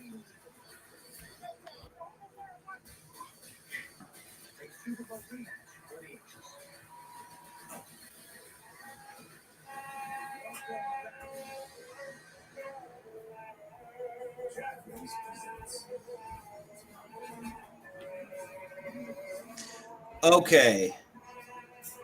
Holy cow. Are you able to hear this, Chemical? You say what now? I said, are you able to hear this? Yeah, I'm ready.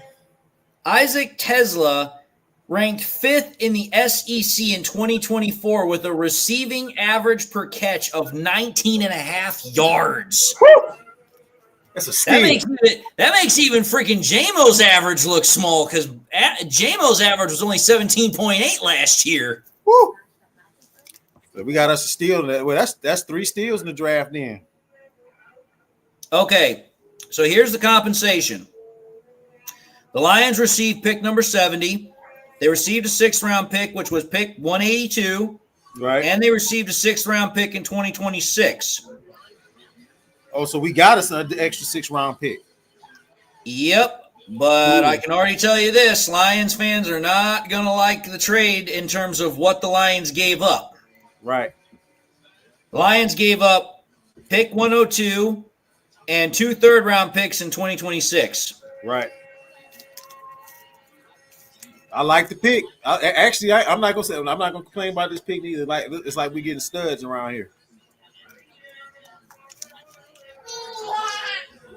We're gonna call this draft Stud City so far. We've got 3 studs so far. Honestly, what we got, you're right, we got studs, but dude, these guys are freaking beasts at their positions. We got pretty much elite players. I mean, you take a look at Tyleek Williams, an absolute elite run defender. You take a look at Ratledge, he's an elite guard. Right. And then you take Tesla, the guy's a freaking red zone threat with big freaking wingspan, huge hands, can run a 4.4 40 and is 6 foot freaking 5. Right. Or 4, whatever the Thunder it is. Right. Honestly, I take a look at this draft and must say this right now. Brad Holmes kind of warned us. Well, yeah, this is the shocker. Unexpected. Well, he warned us that he's like, listen, I'm not drafting for need. I'm not going to trace need. I'm going to draft for what's going to help us now and also help us in the future. And that's exactly what all 3 of these picks are. I agree. I totally agree. I'm not gonna complain because like when you look at what we have on paper, we got 3 elite players. But think about this. The Lions now, for next year, they don't have to worry about all those extra 3rd-round picks, which means less money they got to worry about for a draft class. Mm-hmm.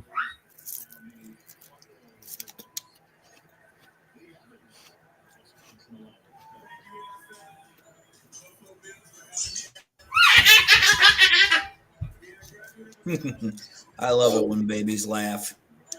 Best sound in the world. Yeah, my daughter's too. What time is it, ma'am? Is it almost 10 o'clock? Yeah. Can we turn it down a little bit? No, she's watching her tablet right now, so she's having a ball in here. I remember when I was a kid, you'd hand me a tablet or said, here's a tablet. I've been like, what, you giving me a pill? When I first got onto the being a guest on your podcast, she was little. She'll be 4 this year. They grow up so fast. Man. Well, they got an edge rusher over there from the Bills. Landon Jackson. Weren't you just talking about him? Yeah, the Bills are going to get a lot of good use out of him. Oh, yeah. Landon Jackson is a guy that quite literally can play every spot on the defensive line. He can play every spot, anywhere from the 0 to the 9.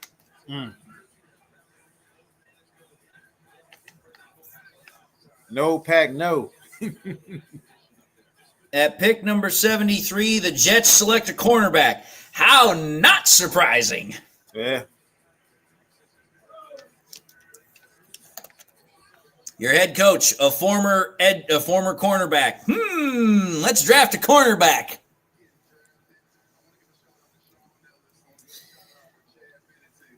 Honestly, folks, I'm just gonna say I'm almost to a point where I think it's kind of come to a point of realization. Man, the picks are coming in fast. The Broncos are taking wide receiver Pat Bryant. I mean, getting back to what I was going to say here about the pick.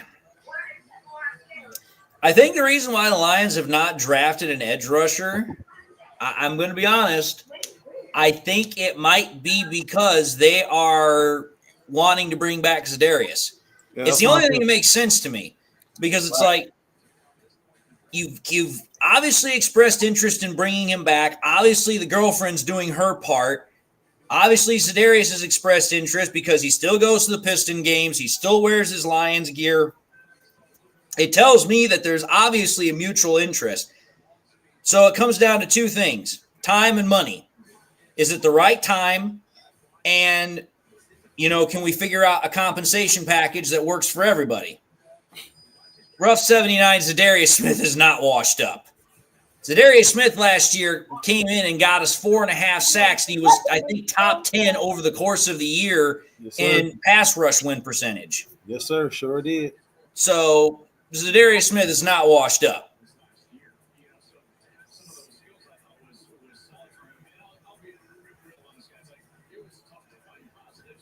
On a team-friendly deal at that.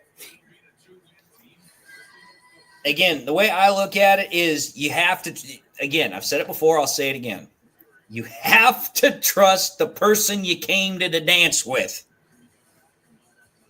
So what if he's old, rough 79? Let me just back up here. How was it or was it not Derek from Lion Syndicate that said when Khalil Mack was potentially going to the free agency market pool that we should sign him, and he's what, 35, 36? And wait a minute here. Za'Darius Smith is 32, so that's 3 to 4 years younger. Yes, sir. Sure is. And then wait a minute here. When Joey Bosa went to the free agency market, again, a lot of podcasters said sign him. But not only is he old, he's injury prone. Yeah. So it's like, make up your minds. Yep. Like I said, don't be surprised if you see Za'Darius Smith back on a team-friendly deal. And then he loves being here anyway. So you chose a chick from here. You gotta say, come on. I honestly think it's going to happen. It's, again. Yeah, but the chick he chose, she's a rapper actress. She played on some of the 50 Cent's TV shows. Hopefully not for 50 cents. Nah. No, she got paid well. I tell you that. I'll buy that.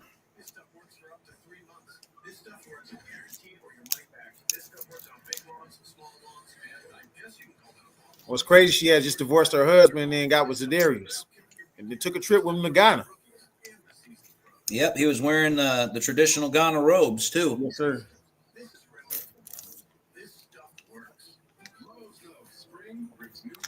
Like I said, trust the process. I'm not mad at none of the picks though, because it's like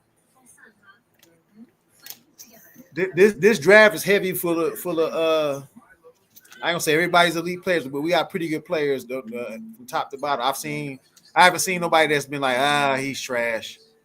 The only one that like I said, that's questionable is Shedeur Sanders. Shedeur is the only one that we're questioning right now.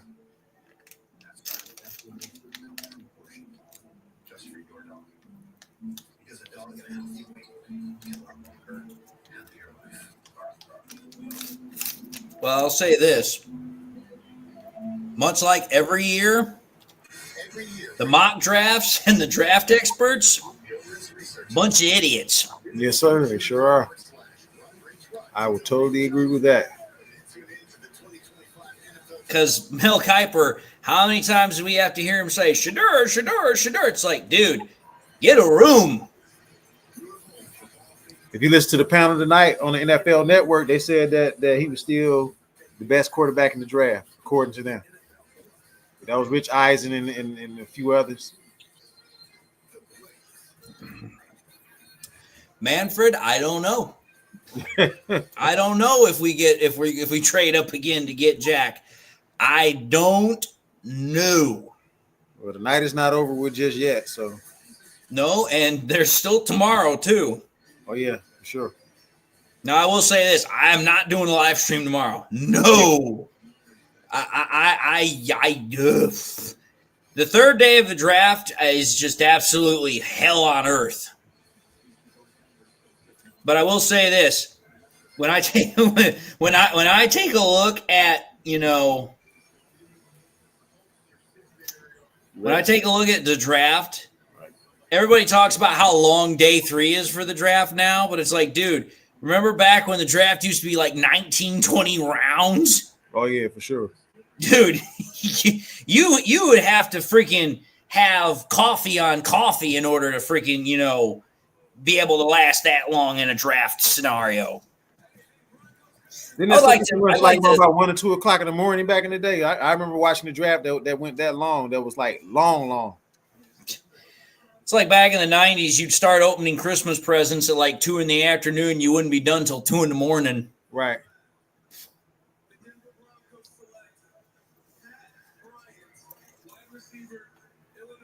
That's a lot of wide receivers in this draft. I think this has been.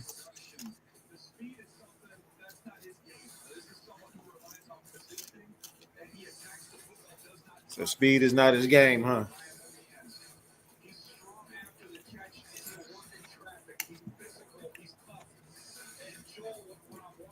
Panthers have traded up. Panthers are trading. I wonder if they're trading with Dallas or if they're trading with San Fran. I don't know, but they traded.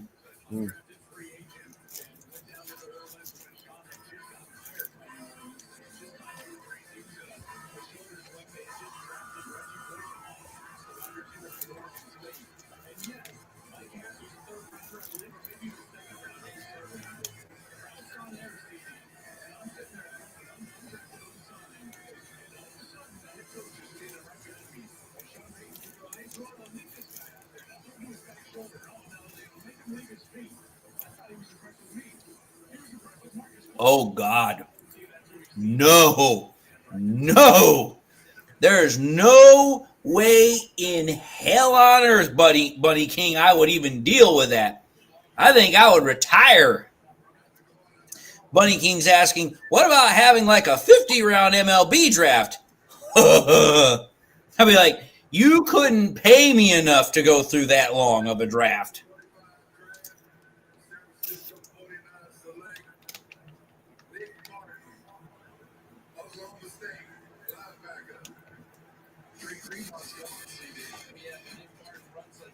So we've been seeing a lot of D tackles, edge rushers, wide receivers, and also seen a lot of tight ends go too. Tight ends, linebackers, and then corners. So far, the only position that we have not seen a lot of drafting, quarterback. Quarterback. Yeah. There's literally been. Well, it's only been 2. Was it 2 running backs, or has it been 3? No, there's been like 4 or 5 now. More got drafted in the second round, and I think some got drafted in the third round. But in 3 rounds, I think there's only been 3 quarterbacks drafted. Yeah, like that's like ridiculously low. Yeah. I'll be back, y'all. I'm going to be stepping off camera here for a little bit. All right.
I literally just saw that comment as I was coming back on screen. Someone asked, "Is the stream over?" Nope, it is not over. At least not yet.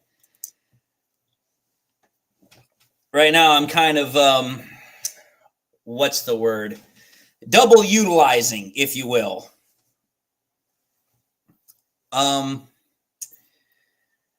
My take on Tate Ratledge, Dean, is I think it's a good pick. Honestly, I think it's a great pick. I really do. And the reason why I think it's a great pick is because the Lions were able to trade up, didn't have to trade much to do it, and they were able to select a guy who really fits with what they're trying to do in regards to the offensive line, not only for now, but also going into the future. I think what happened to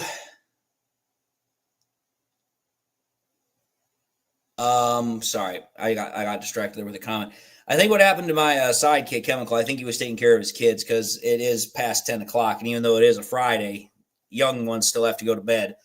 But to get back to Tate Ratledge, I mean, I've said it a couple of times during this live stream, but, you know, Ratledge being a 2 consecutive time in a row first team all SEC guard, both last year and the year prior, it's like, listen, there's a reason why the SEC and there's a reason why the Big Ten are considered the 2 premier conferences in college football. And it's like you take a look at a player like Ratledge, a guy that's as big as he is on the inside, as nasty as he is, and as good as he is, it's really going to allow the Lions to be able to come up with the best available option for a starter at that guard position, but it's also going to have a lot of options in case of injuries occur. Because, again, Brad Holmes, I think, I'm going to be honest, I think that the 2024 season, it taught Brad Holmes a really, really deep and important lesson that you have to have sufficient depth. True Grit, he's not an offensive tackle. He's an offensive guard. Another edge has been taken off the board. Guy by the name of Jordan Birch out of Oregon. 6'4" and 1/8 of an inch at 279 pounds. So actually a pretty prototypical sized edge rusher.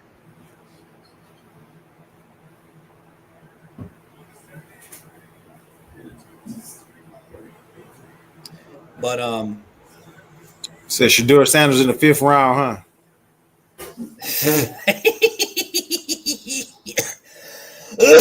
I'm telling you this right now. If I was Shedeur Sanders, I would be feeling about this damn big right now.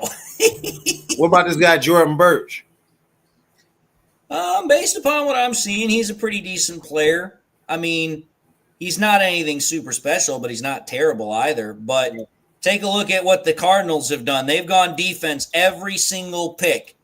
D-tackle, cornerback, edge rusher. Like, they are just going all in on defense. To answer your question, Romo, no, the Boston edge rusher is gone. He was drafted in the second round. I don't remember who drafted him, but I know he was drafted in the second round.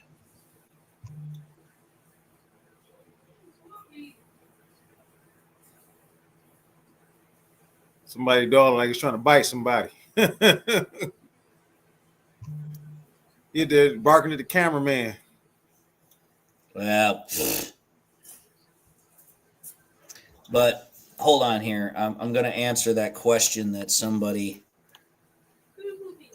asked, because I try my best to keep up with the comments as they're coming in, which sometimes that's easy, but sometimes it's also kind of hard, which when you got 449 viewers watching, it's kind of hard to keep up. Mm-hmm.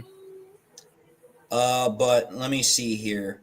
Somebody asked how big he is. You my Rutledge? Yeah, hold on here. Rutledge is like holy cow, is he monstrous. 6'6", 6.5", 308. According to this, 6'6", 320. Woo! He a big old boy. A huge guy. He is literally the definition of that old Tracy Bird song. I'm from the country and I like it that way. Right. The cornbread fed.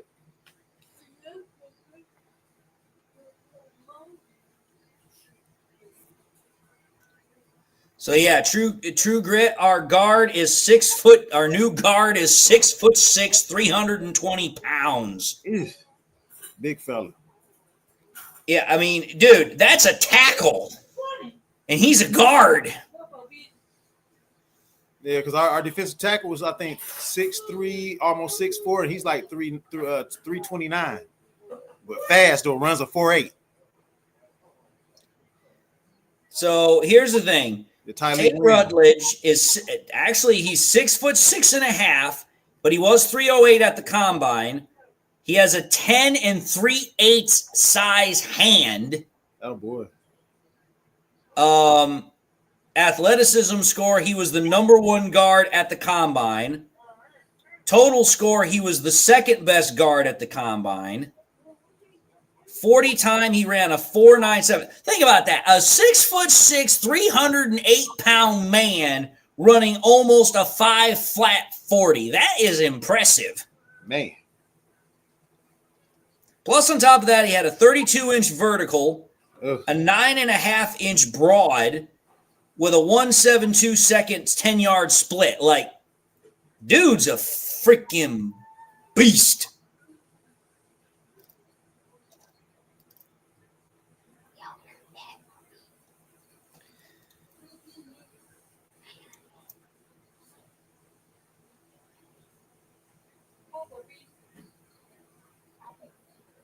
But yeah, I'm literally reading his Ratledge's profile. You want to know what they literally say about him? It says literally right here that Ratledge plays with a dirt dog mentality. that is literally grit right all over.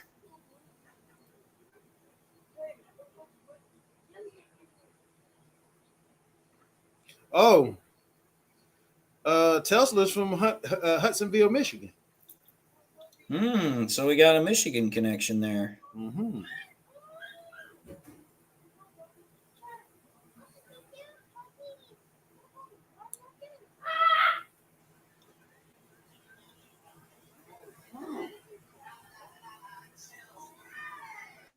Let's see what he did at the combine.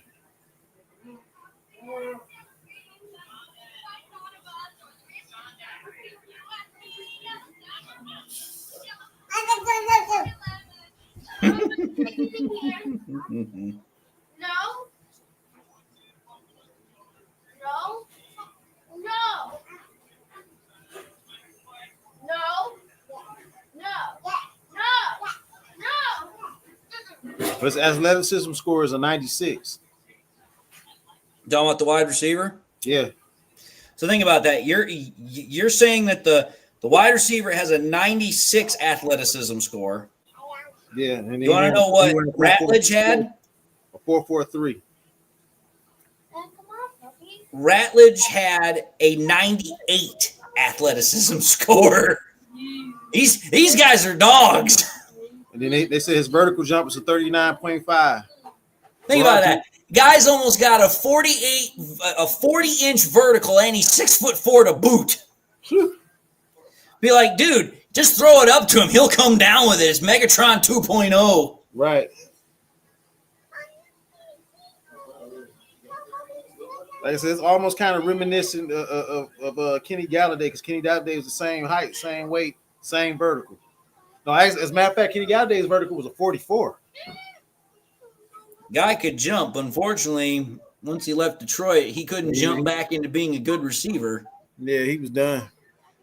I think he should have stuck around and just played it on out. He probably would have did better because Goff was a better quarterback, better than what he got in New York.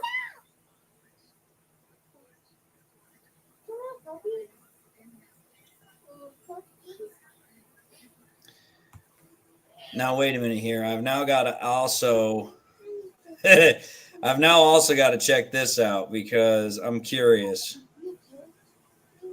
Hold on here. They say he was a 4.05 on the shuttle, the 20-yard shuttle. That's not bad. Wide receiver, 96 athleticism score. Right. Guard, 98 athleticism score. Now I got to check because I'm curious. Tyleek Williams?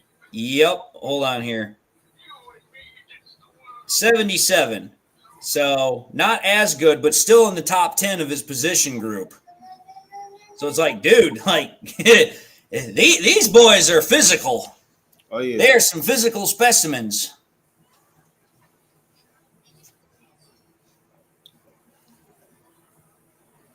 Yeah, like I say, 6'3", 334, 10.5-inch hands. Prospect grade 6.335. Overall good, which is 80. Yeah, like you said, athleticism, but he's 80 on production score and 80 total.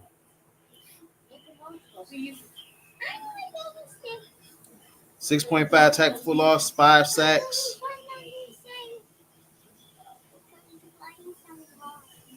60 tackle for loss. Honorable mention with Big Ten, all Big Ten, played in 13 games. 21 tackles, 2.5. Oh, that was 2022. They going off all those years. Oh, he actually had a pretty good college career. Hey, have we or have we not said it before? Holmes knows how to pick them. Yes, sir. I keep on saying, I said when they pick guys, those are Dan Campbell and Brad Holmes type of guys. That's what they pick. They say it's compared to Aleem McNeil. That's what they compared him to.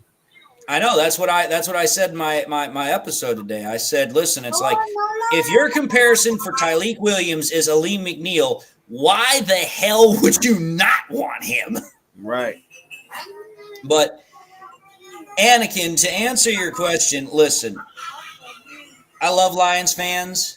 I love them. I really do. But I know that Lions fans are annoying. I wasn't going to use that word. I'm going to use a phrase called a fickle mistress. Well, yeah, for sure. Definitely.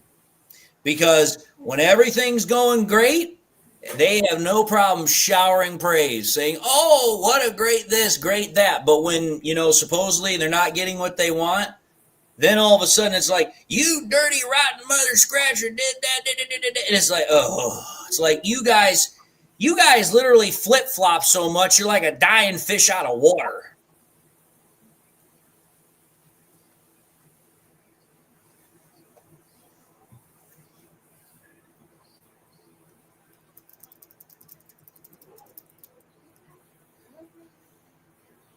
Yeah, but one thing I liked about Tyleek Williams after watching his press conference, the guy studies film and tape. He said he's an avid student. He loves to study. Again, I've said it before. I've said it again. When you take a look at what Holmes is drafting, he's drafting good athletic picks. He's drafting good culture fits. He's drafting good character fits. And he's drafting good fits that can contribute right now potentially, but will also potentially, produce in the future.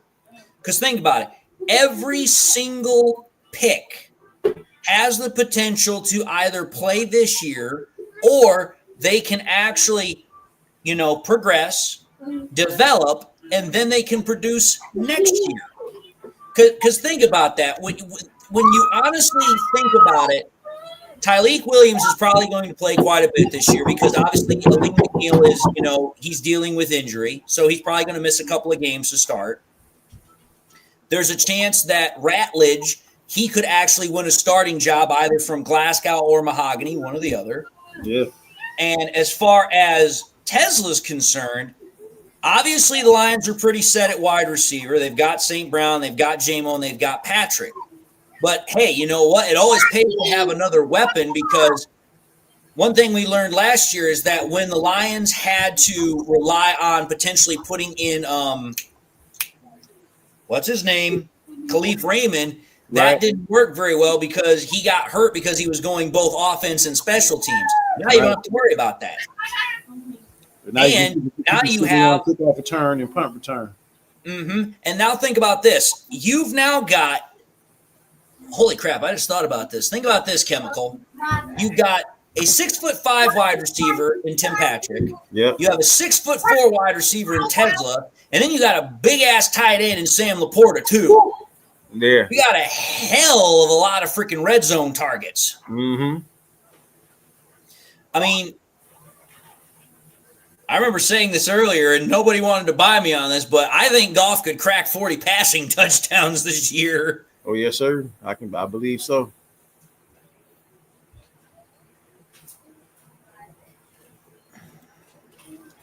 So do you think we'll take another OT tomorrow, behind Decker and Sewell? I don't know about that. I mean, I think what Brad Holmes is trying to do is find depth for players that he thinks might be out the door sooner rather than later. Because think about it, every single position that we've drafted at has a player that is probably going to be gone within a year from now. Because DJ Reed's got 1 year left. DJ Reader's got 1 year left on his contract. Right. So, okay, you draft Tyleik Williams to pair him with freaking Aleem McNeil and also fill in for McNeil while he's recovering from injury. Okay, you check that box off. You draft Tesla to add more depth and another weapon at wide receiver, but also to become the replacement for Tim Patrick when he's probably going to be gone after this year. Right. Okay, so you check that box off. Now you come back to, Ratledge. Ratledge, on the other hand, he could actually be one of those where it kind of depends on how Graham Glasgow plays this year. I'm still very firmly in the belief that, Glasgow just had a down year last year. But let's just play devil's advocate. Suppose that Glasgow has another down year, then hey, you know what? Now you've got somebody who can fill in for him, and you could post Mahogany on the other side or vice versa. And LDD Tennis, I saw your comment there of 1,852 mistresses. I don't have any mistresses because I am a fully happy man with my wife. And the reason I know that is because my wife tells me, you better believe you're happy. Mm-hmm. I remember listening to, and I actually got that from a comedy skit that I listened one time, and I'm trying to remember who the artist was, but he was talking about how when he was getting married, his dad came up to him and he said, I'm going to give you a piece of advice here. He's like, whenever you argue, and you're going to argue, you have to ask yourself this question. He's like, do you want to be right or do you want to be happy? And he's like, that's proven to be good advice. And he said, after my dad gave that advice, he broke down and sobbed right in front of me. And he's like, yeah, sometimes I ask my wife, he's like, Buttercup, am I a happy man? And she's like, well, you better believe you're happy. Right.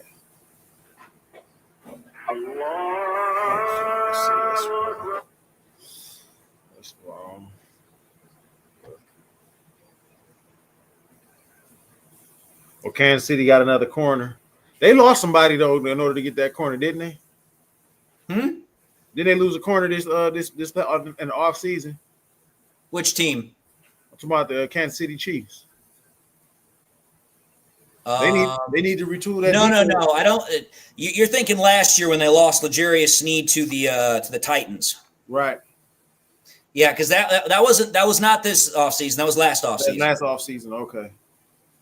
But they do need they're going to want to try and replace that because Sneed is well, for lack of a better term, Sneed is a pretty damn good corner, and I don't think they really addressed that need very well last offseason. Oh, they did. So again, the Chiefs. I've said this before about the Chiefs. The Chiefs are still a damn good team. Don't get me wrong. They're still a good team. But the thing with the Chiefs is they're really in this odd flux position because it's like, okay, you still have Patrick Mahomes. As long as you got Mahomes, you're still going to be considered a contender. But it's like you really don't have a top-notch wide receiver just yet. You've got one potentially developing into one, but your superstar tight end, he's getting old. Yep. He's, not nearly as effective as he used to be. Plus, there's all the freaking Taylor Swift nonsense. It seems to be a huge distraction. Right. And then on top of that, it's like the real backbone of the Chiefs has always been, if it's not Mahomes, and when they had Hill along with, Kelsey, it was the Steve Spagnuolo defense, which that defense literally couldn't do jack crap against the freaking Eagles. Right.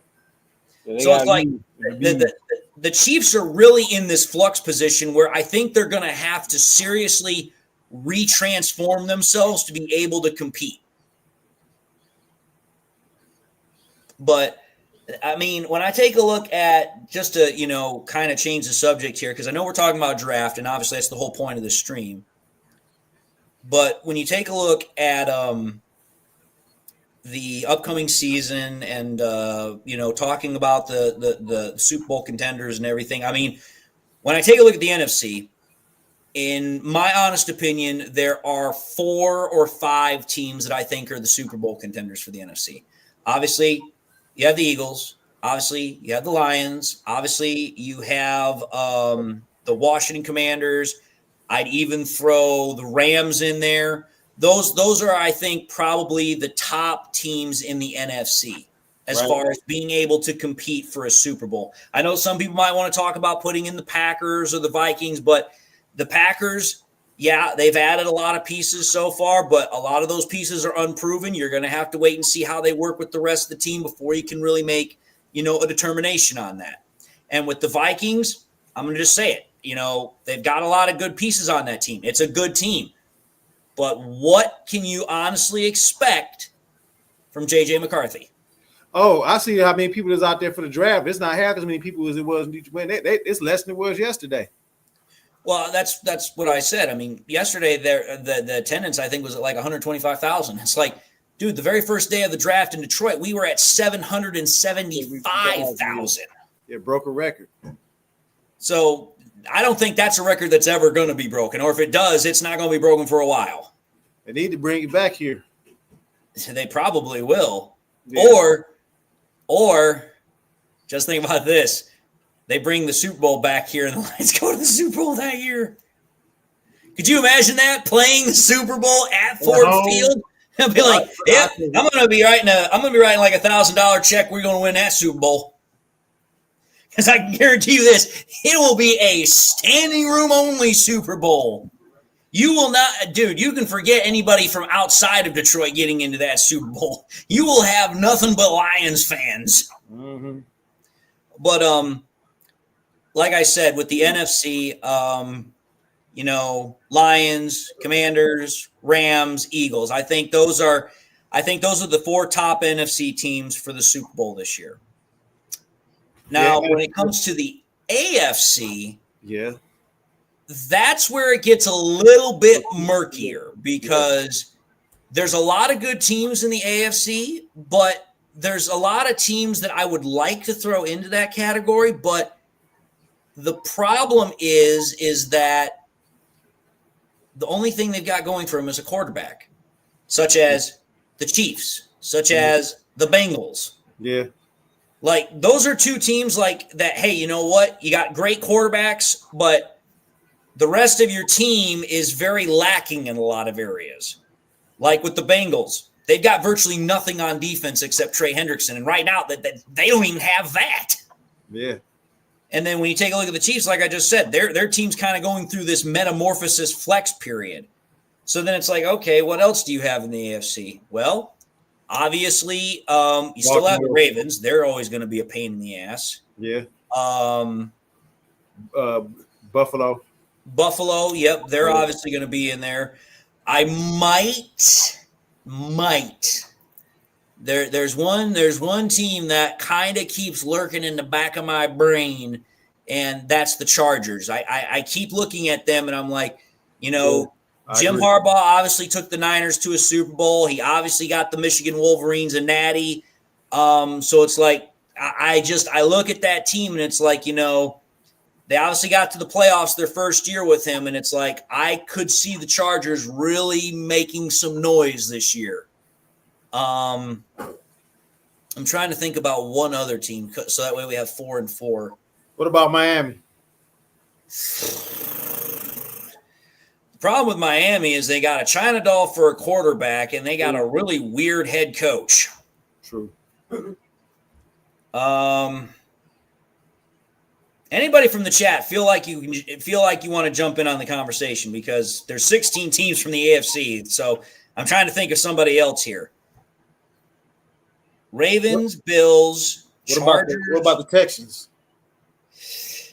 The Texans I could buy. The Texans I could buy because of the fact that I think a lot of people that are down on the Texans right now is because of the fact that, CJ Stroud had a down year last year. But again, I attribute that more to the fact that, they lost Stephon Diggs. They also lost, what was the other receiver that they lost? Was it Nico Collins? Or was it they got another wide receiver in Green Bay. 6'3" and 7/8, 222, 4.48 at the 40-yard dash. That tells me right now they are not comfortable with the wide receivers that they got. Yeah, that mean Christian Watson ain't gonna be there very long. Well, I don't know about that. I don't know if I go that far, but it tells me that the Packers are looking at Christian Watson. They're taking a look at Romeo Doubs, and they're like, listen, what you've done up to this point, it might be satisfactory, but it's like, we want more out of you. We need more out of you. Right. But I mean, getting back to Houston, I think the Texans are they're a pretty good team, and I think a lot of people are down on them right now because of what happened with CJ Stroud last year. But I'll be honest, I think CJ Stroud is going to be honestly the first Ohio State quarterback prospect and product that's really going to break that curse for them. Oh yeah. Well, I see what you're saying, Anakin, and I'm trying to keep, kind of like a chameleon here, one eye on the stream and one eye on the comments here. And I'm going to say this: I'm not SOL. I'm not anti-Brad. I truly try to stay as realist as I possibly can when I'm having conversations about this, because it's like, listen, there's no way. Or sorry, let me rephrase that. It's not that there's no way. But when you're having a conversation about, picks, player acquisition, whatever the case might be, there's very seldom going to be a player or a pick that's going to come in and it's going to be almost 100% unanimous, be accepted by everyone as that's the pick that should have been the case, or that's going to be the great pick or whatever, because somebody's always going to have something to say. But the guy said he's questioning Brad right now, but like we were saying before, that if you look at the three guys that we did pick, these guys are off the charts with their athleticism. They're off the chart with the, we got some beasts at their positions. And again, that is to me again. Mm-hmm. How do I put this? I try to find the right words when I'm having conversations about Lions fans, because I love Lions fans. I love their passion. I love their investment in the team. But sometimes, how do I put this? Sometimes when it comes to Lions fans, I think they put horse blinders on and they get so super fixated and hyper focused on one particular thing, and then they forget about everything else. Like, it's like, dude, I understand that this one particular thing is what you really are looking for, that this is what you really, really want. And it's like, that's fine, but you have to be able to see the rest of the big picture. Now, I also know that there are some people in there that are like, hey, you know what? I don't have a problem with the picks. In fact, you know what? I like the picks, but I'm still wanting an edge rusher so I can feel good about that. I can feel comfortable about that. And again, there's nothing wrong with that. There's nothing wrong with that. For me, where that fine line comes in where things kind of get a little bit crossed is when you have people that will, again, they'll get so hyperfixated on that one particular item. And then the next thing that happens is they will take anybody or any viewpoint that does not adhere with what they agree with as either you don't know football or you're an idiot, blah, blah, blah, blah, blah, blah, blah, whatever. I mean, for crying out loud here, I literally had a comment in one of my videos where somebody called me a Lions slappy. As if I was on that stream. And I'm like, dude, I'm like, wait a minute here. First and foremost, do you know what a slappy is? A slappy is somebody that just agrees and is a yes man. I have never been a yes man. He called you a golf slappy. That's what it was. Well, I've been called a golf slappy and I've been called a lion slappy sometimes. And it's like, dude, there have been times I've criticized golf. I've said, yeah, you know what? That was a bad throw. That was a bad decision. Or you know what? He had a bad game. I have no problem calling it what it is. And I've had no problem, making my objections or making my viewpoints known on certain things that the Lions have done. I mean, case in point, Chemical, you were there when we drafted Hendon Hooker. I was like, dude, that's not going to be the pick everybody thinks it's going to be. Remember we said there's never been a quarterback at his age that ever became a starter. Me and you pointed that fact out. Yeah, because it's like, dude, 25 years old, coming off a serious non-contact injury. I'm like, dude, the chances of him amounting to much in the NFL is going to be very, very slim. Mm-hmm. And I'm telling you this because it was the second time I've ever had it happen, and I literally still cannot believe it to this day. Because it was the exact same thing that came up with the whole Malik Willis nonsense. Right. Because when I said, you know what, the Lions are not going to draft Malik Willis. And there were people that literally, they came after me and just were like throwing pitchforks because I got called a racist about it. I was like, dude, I've got nothing wrong with Malik Willis as a person. He's a great guy. I literally said, I'm like, he's a guy you want your daughter to bring home to potentially get married to. But it's like, dude, it's like I'm not evaluating him on his personal character. I'm evaluating him on his ability to play a position. And it's like he can't play the position. So it's like he's with Green Bay, actually. Oh yeah, because he started out with the Titans, right? Yes. Started off with the Titans, then the Titans traded him to the Packers, and he's been there ever since. Yeah, he's been the backup because he played a nice portion of the season when Jordan Love was down. But that's the thing. It's like, I said the same thing with Malik Willis as I said with not the exact same thing. I need to be fair here. What I said with Malik is like, listen, his mechanics are horrible and his accuracy is horrible. I literally said, I'm like, he couldn't hit water falling out of a boat. And then with Hendon Hooker, I was like, listen, Hendon Hooker has traits that you like, but it's like he's too old. He's coming off a major injury, and he's coming from a college that does not run a pro-style offense because Tennessee runs a spread offense. Right. While the NFL does use some spread concepts, it's primarily West Coast. Yes, sir, it is. So it's like you're bringing in a guy who is substantially older than what you want a quarterback to be at that point in his career. He's coming off of a massive injury. And on top of that, he's behind the 8-ball when it comes to understanding how to play professional offense. Mm-hmm.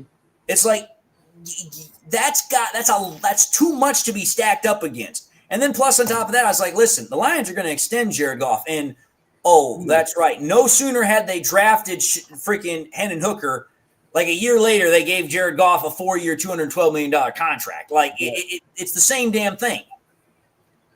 Remember they said it's like, oh yeah, he's just a bridge quarterback. He won't be here. He won't get an extension.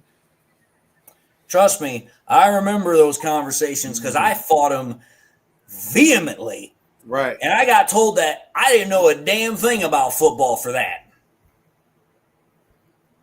But, I mean, again, to get off that whole rant and, the specific parts of it and bring it actually back to the conversation topic at hand. When you're talking about these draft picks, Williams, Ratledge, Tesla, these are picks that absolutely fit with what the Lions are wanting to do. Right. They're wanting to find guys that can help them right now, but at the same time, they can develop and become great players later. And I'm telling you this right now, like you might not think that's hard to do, but that's really hard to do. Yes, it is. Because you're looking for a very specific, niche of player. Right. Because it's like everybody can say, oh, well, we're just looking for depth or we're looking for rotation. Okay, fine. You're just looking for that. Or others can say, well, we're looking for immediate impact players. Okay, you're looking for that. But when you're trying to tell me you're looking for a player that can literally bridge the gap between two separate niches, that's hard.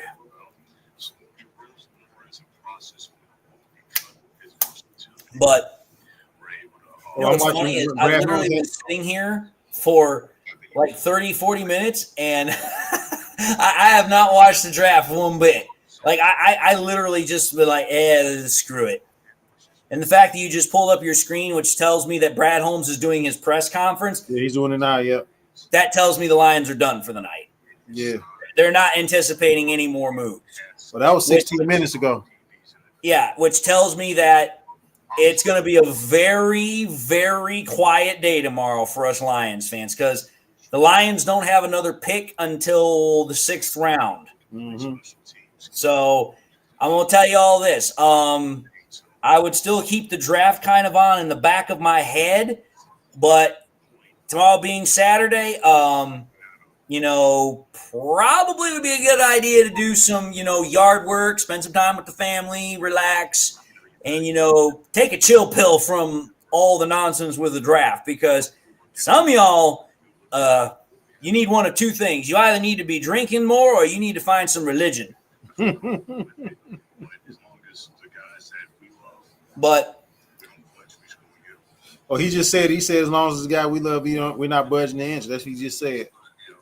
Which is exactly what Brad Holmes said earlier this offseason. Yeah. He literally said it in his pre-draft conference. He's like, listen, we're not going to chase needs. We're going to chase the players that we want. And it's like, listen, that's exactly what they're doing. Oh, yeah, Buckeye. You know what? Screw it. I'm going to figure it out myself.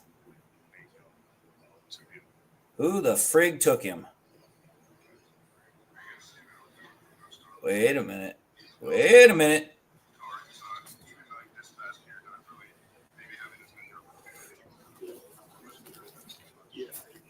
You're tired, man. Why don't you go to bed?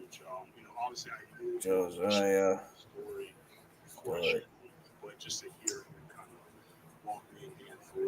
Wow. So the Rams selected edge rusher Josiah Stewart. Mm-hmm. Interesting.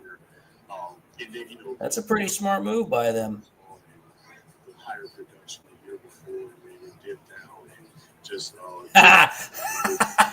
I love this comment here. This is a great comment. Oh, you might have the one I'm just looking at. Yeah. All the other teams in the NFL are about to need Jesus because the hounds from hell, Tyreek Williams and Tate Ratledge, are about to be unleashed. On the NFL world, yes, sir. I mean, dude, let's just think about this, like, seriously, for half a second here.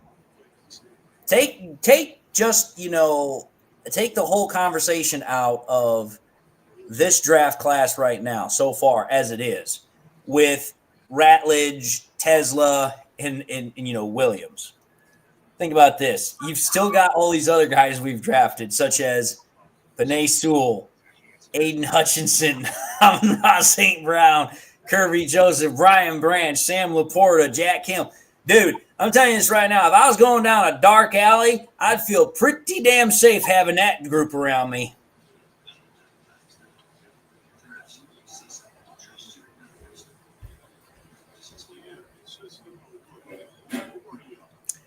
But all right. As much as I would love to, keep talking about obviously what's going on here, it's probably become very apparent that the Lions are pretty much done for the night.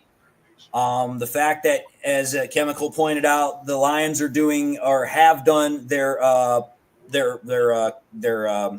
draft conference for the day pretty much tells me that they feel like they're good with what they have. They're not going to try anything else. So what I am going to do now is I am going to start doing research and preparing for tomorrow's episodes because, like I said, I am not doing a live stream for day 3. I'm sorry. By the time I would be done with day 3, I would have no ass left. Mm-hmm.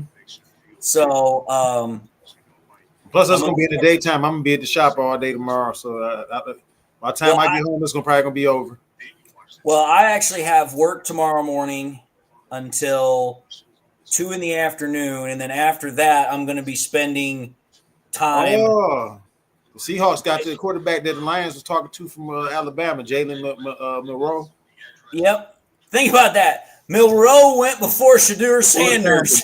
Yeah, but Milroe's the better quarterback, you ask me. That's just my opinion, though. I'm just saying. No, they don't. Independent Aquaman, they don't. They don't have a 3rd-round pick anymore because they traded up. They traded that pick to trade up. They don't have a 4th-round pick because they traded that pick away to move up in the 2nd round. Right. I don't know if they have a 5th-round pick, but I know they have a 6th-round pick. So, one way or the other, they don't have another pick until tomorrow. So, but like I was saying, tomorrow I'm going to be at work until about 2 p.m. And then once I'm done with that, I'm probably going to be coming back to the house where I'm at, getting something to eat. And then I'm probably going to spend the rest of my day, unless something comes up of severe significance to where I need to actually sit down and make an episode. I'm going to be spending that time actually working on my car. You know what? I see why the Seahawks did that because what's his name is not going to be there too much long. He's already how old is their quarterback? Like 33. The Seahawks quarterback now is Sam Darnold. Sam Darnold was the quarterback. Yeah, because the Seahawks traded Geno Smith to the Raiders. Oh, okay. So Sam Darnold they probably wanted him to scramble the quarterback. Look like they just got him. So to answer your question, Independent Aquaman, I'm still having problems with it. There's currently right now codes for misfires on cylinder 4 and cylinder 6. Based upon some other things that I've seen and noticed from the vehicle, I'm thinking that probably what it is some faulty fuel injectors. So tomorrow I'm going to be going through the process of taking off the necessary components that I have to take off so that way I can then replace pretty much all of the fuel injectors save one. Because when I bought the car, the local dealership that I bought it from, because here in New York, they actually have what are known as lemon laws, which means that before the car is sold, it actually has to be able to, go a certain distance without a check engine light, which go figure. But they already changed out one fuel injector, which was fuel injector for number 5 cylinder. So what I'm going to do is when I tear apart everything I need to tear apart to get at those fuel injectors, is I'm going to replace all the injectors save number 5, because obviously that fuel injector is still relatively brand new. I want to get the other ones out there because one thing I've learned from watching enough mechanic videos is you don't want to have a whole bunch of new and old fuel injectors in the engine. That's going to cause problems. But so tomorrow I'm going to be pretty busy with work and then obviously working on my car once I get back to the house. So like I said, I won't be live streaming the 3rd day of the draft tomorrow. If something extremely important develops during the day, I might push out an extra video or two. It just is really going to depend. But with that being said, we have been at this now for almost 3 hours. As we have also said, the Lions have already pretty much made it known that they're done for the night. Right. And with it being 11 o'clock and me wanting to have some time to, put together what I need to do for tomorrow, I'm going to end this live stream. I appreciate everybody that showed up because we more than doubled what we had from last night's viewing. Because last night, I think we got into like the low to mid 200s. And this one, we were like in the 450s. So you guys are an awesome crowd. Like, this is probably the most viewership I've had on a live stream in like my entire life. So you guys are absolutely awesome. Cortez, no, Jack Sawyer has not been drafted yet. As far as I know, out of all the edge rushers that I have talked about, he's the only one that's not been drafted yet. Because Stewart's been drafted, Pierce has been drafted, Green's been drafted, Jackson's been drafted. They've all been drafted. The only one that's not been drafted is Jack Sawyer. He's the only one. But will he be around in the 6th round? We don't know. I don't know. I mean, anything's possible. Yes, Anything's sir. possible. But you never know what Brad Holmes might do tomorrow either, because lower round picks means that there's a lot more wiggle room for potentially trading. So you never know. But anyway, folks, you guys have been an awesome crowd. I'm truly, truly appreciative. Thank you, Chemical, for jumping in here and, making your thoughts known. But with that being said, like I said, I'm going to end the stream, going to start working on stuff for tomorrow. And obviously, I'm going to probably have 1, maybe 2 episodes to start the day off, obviously for obvious reasons. And then we'll go from there. But just wanted to say to everybody, God bless. Thank you all for tuning in. And I will see y'all later. All right. I got to go in back.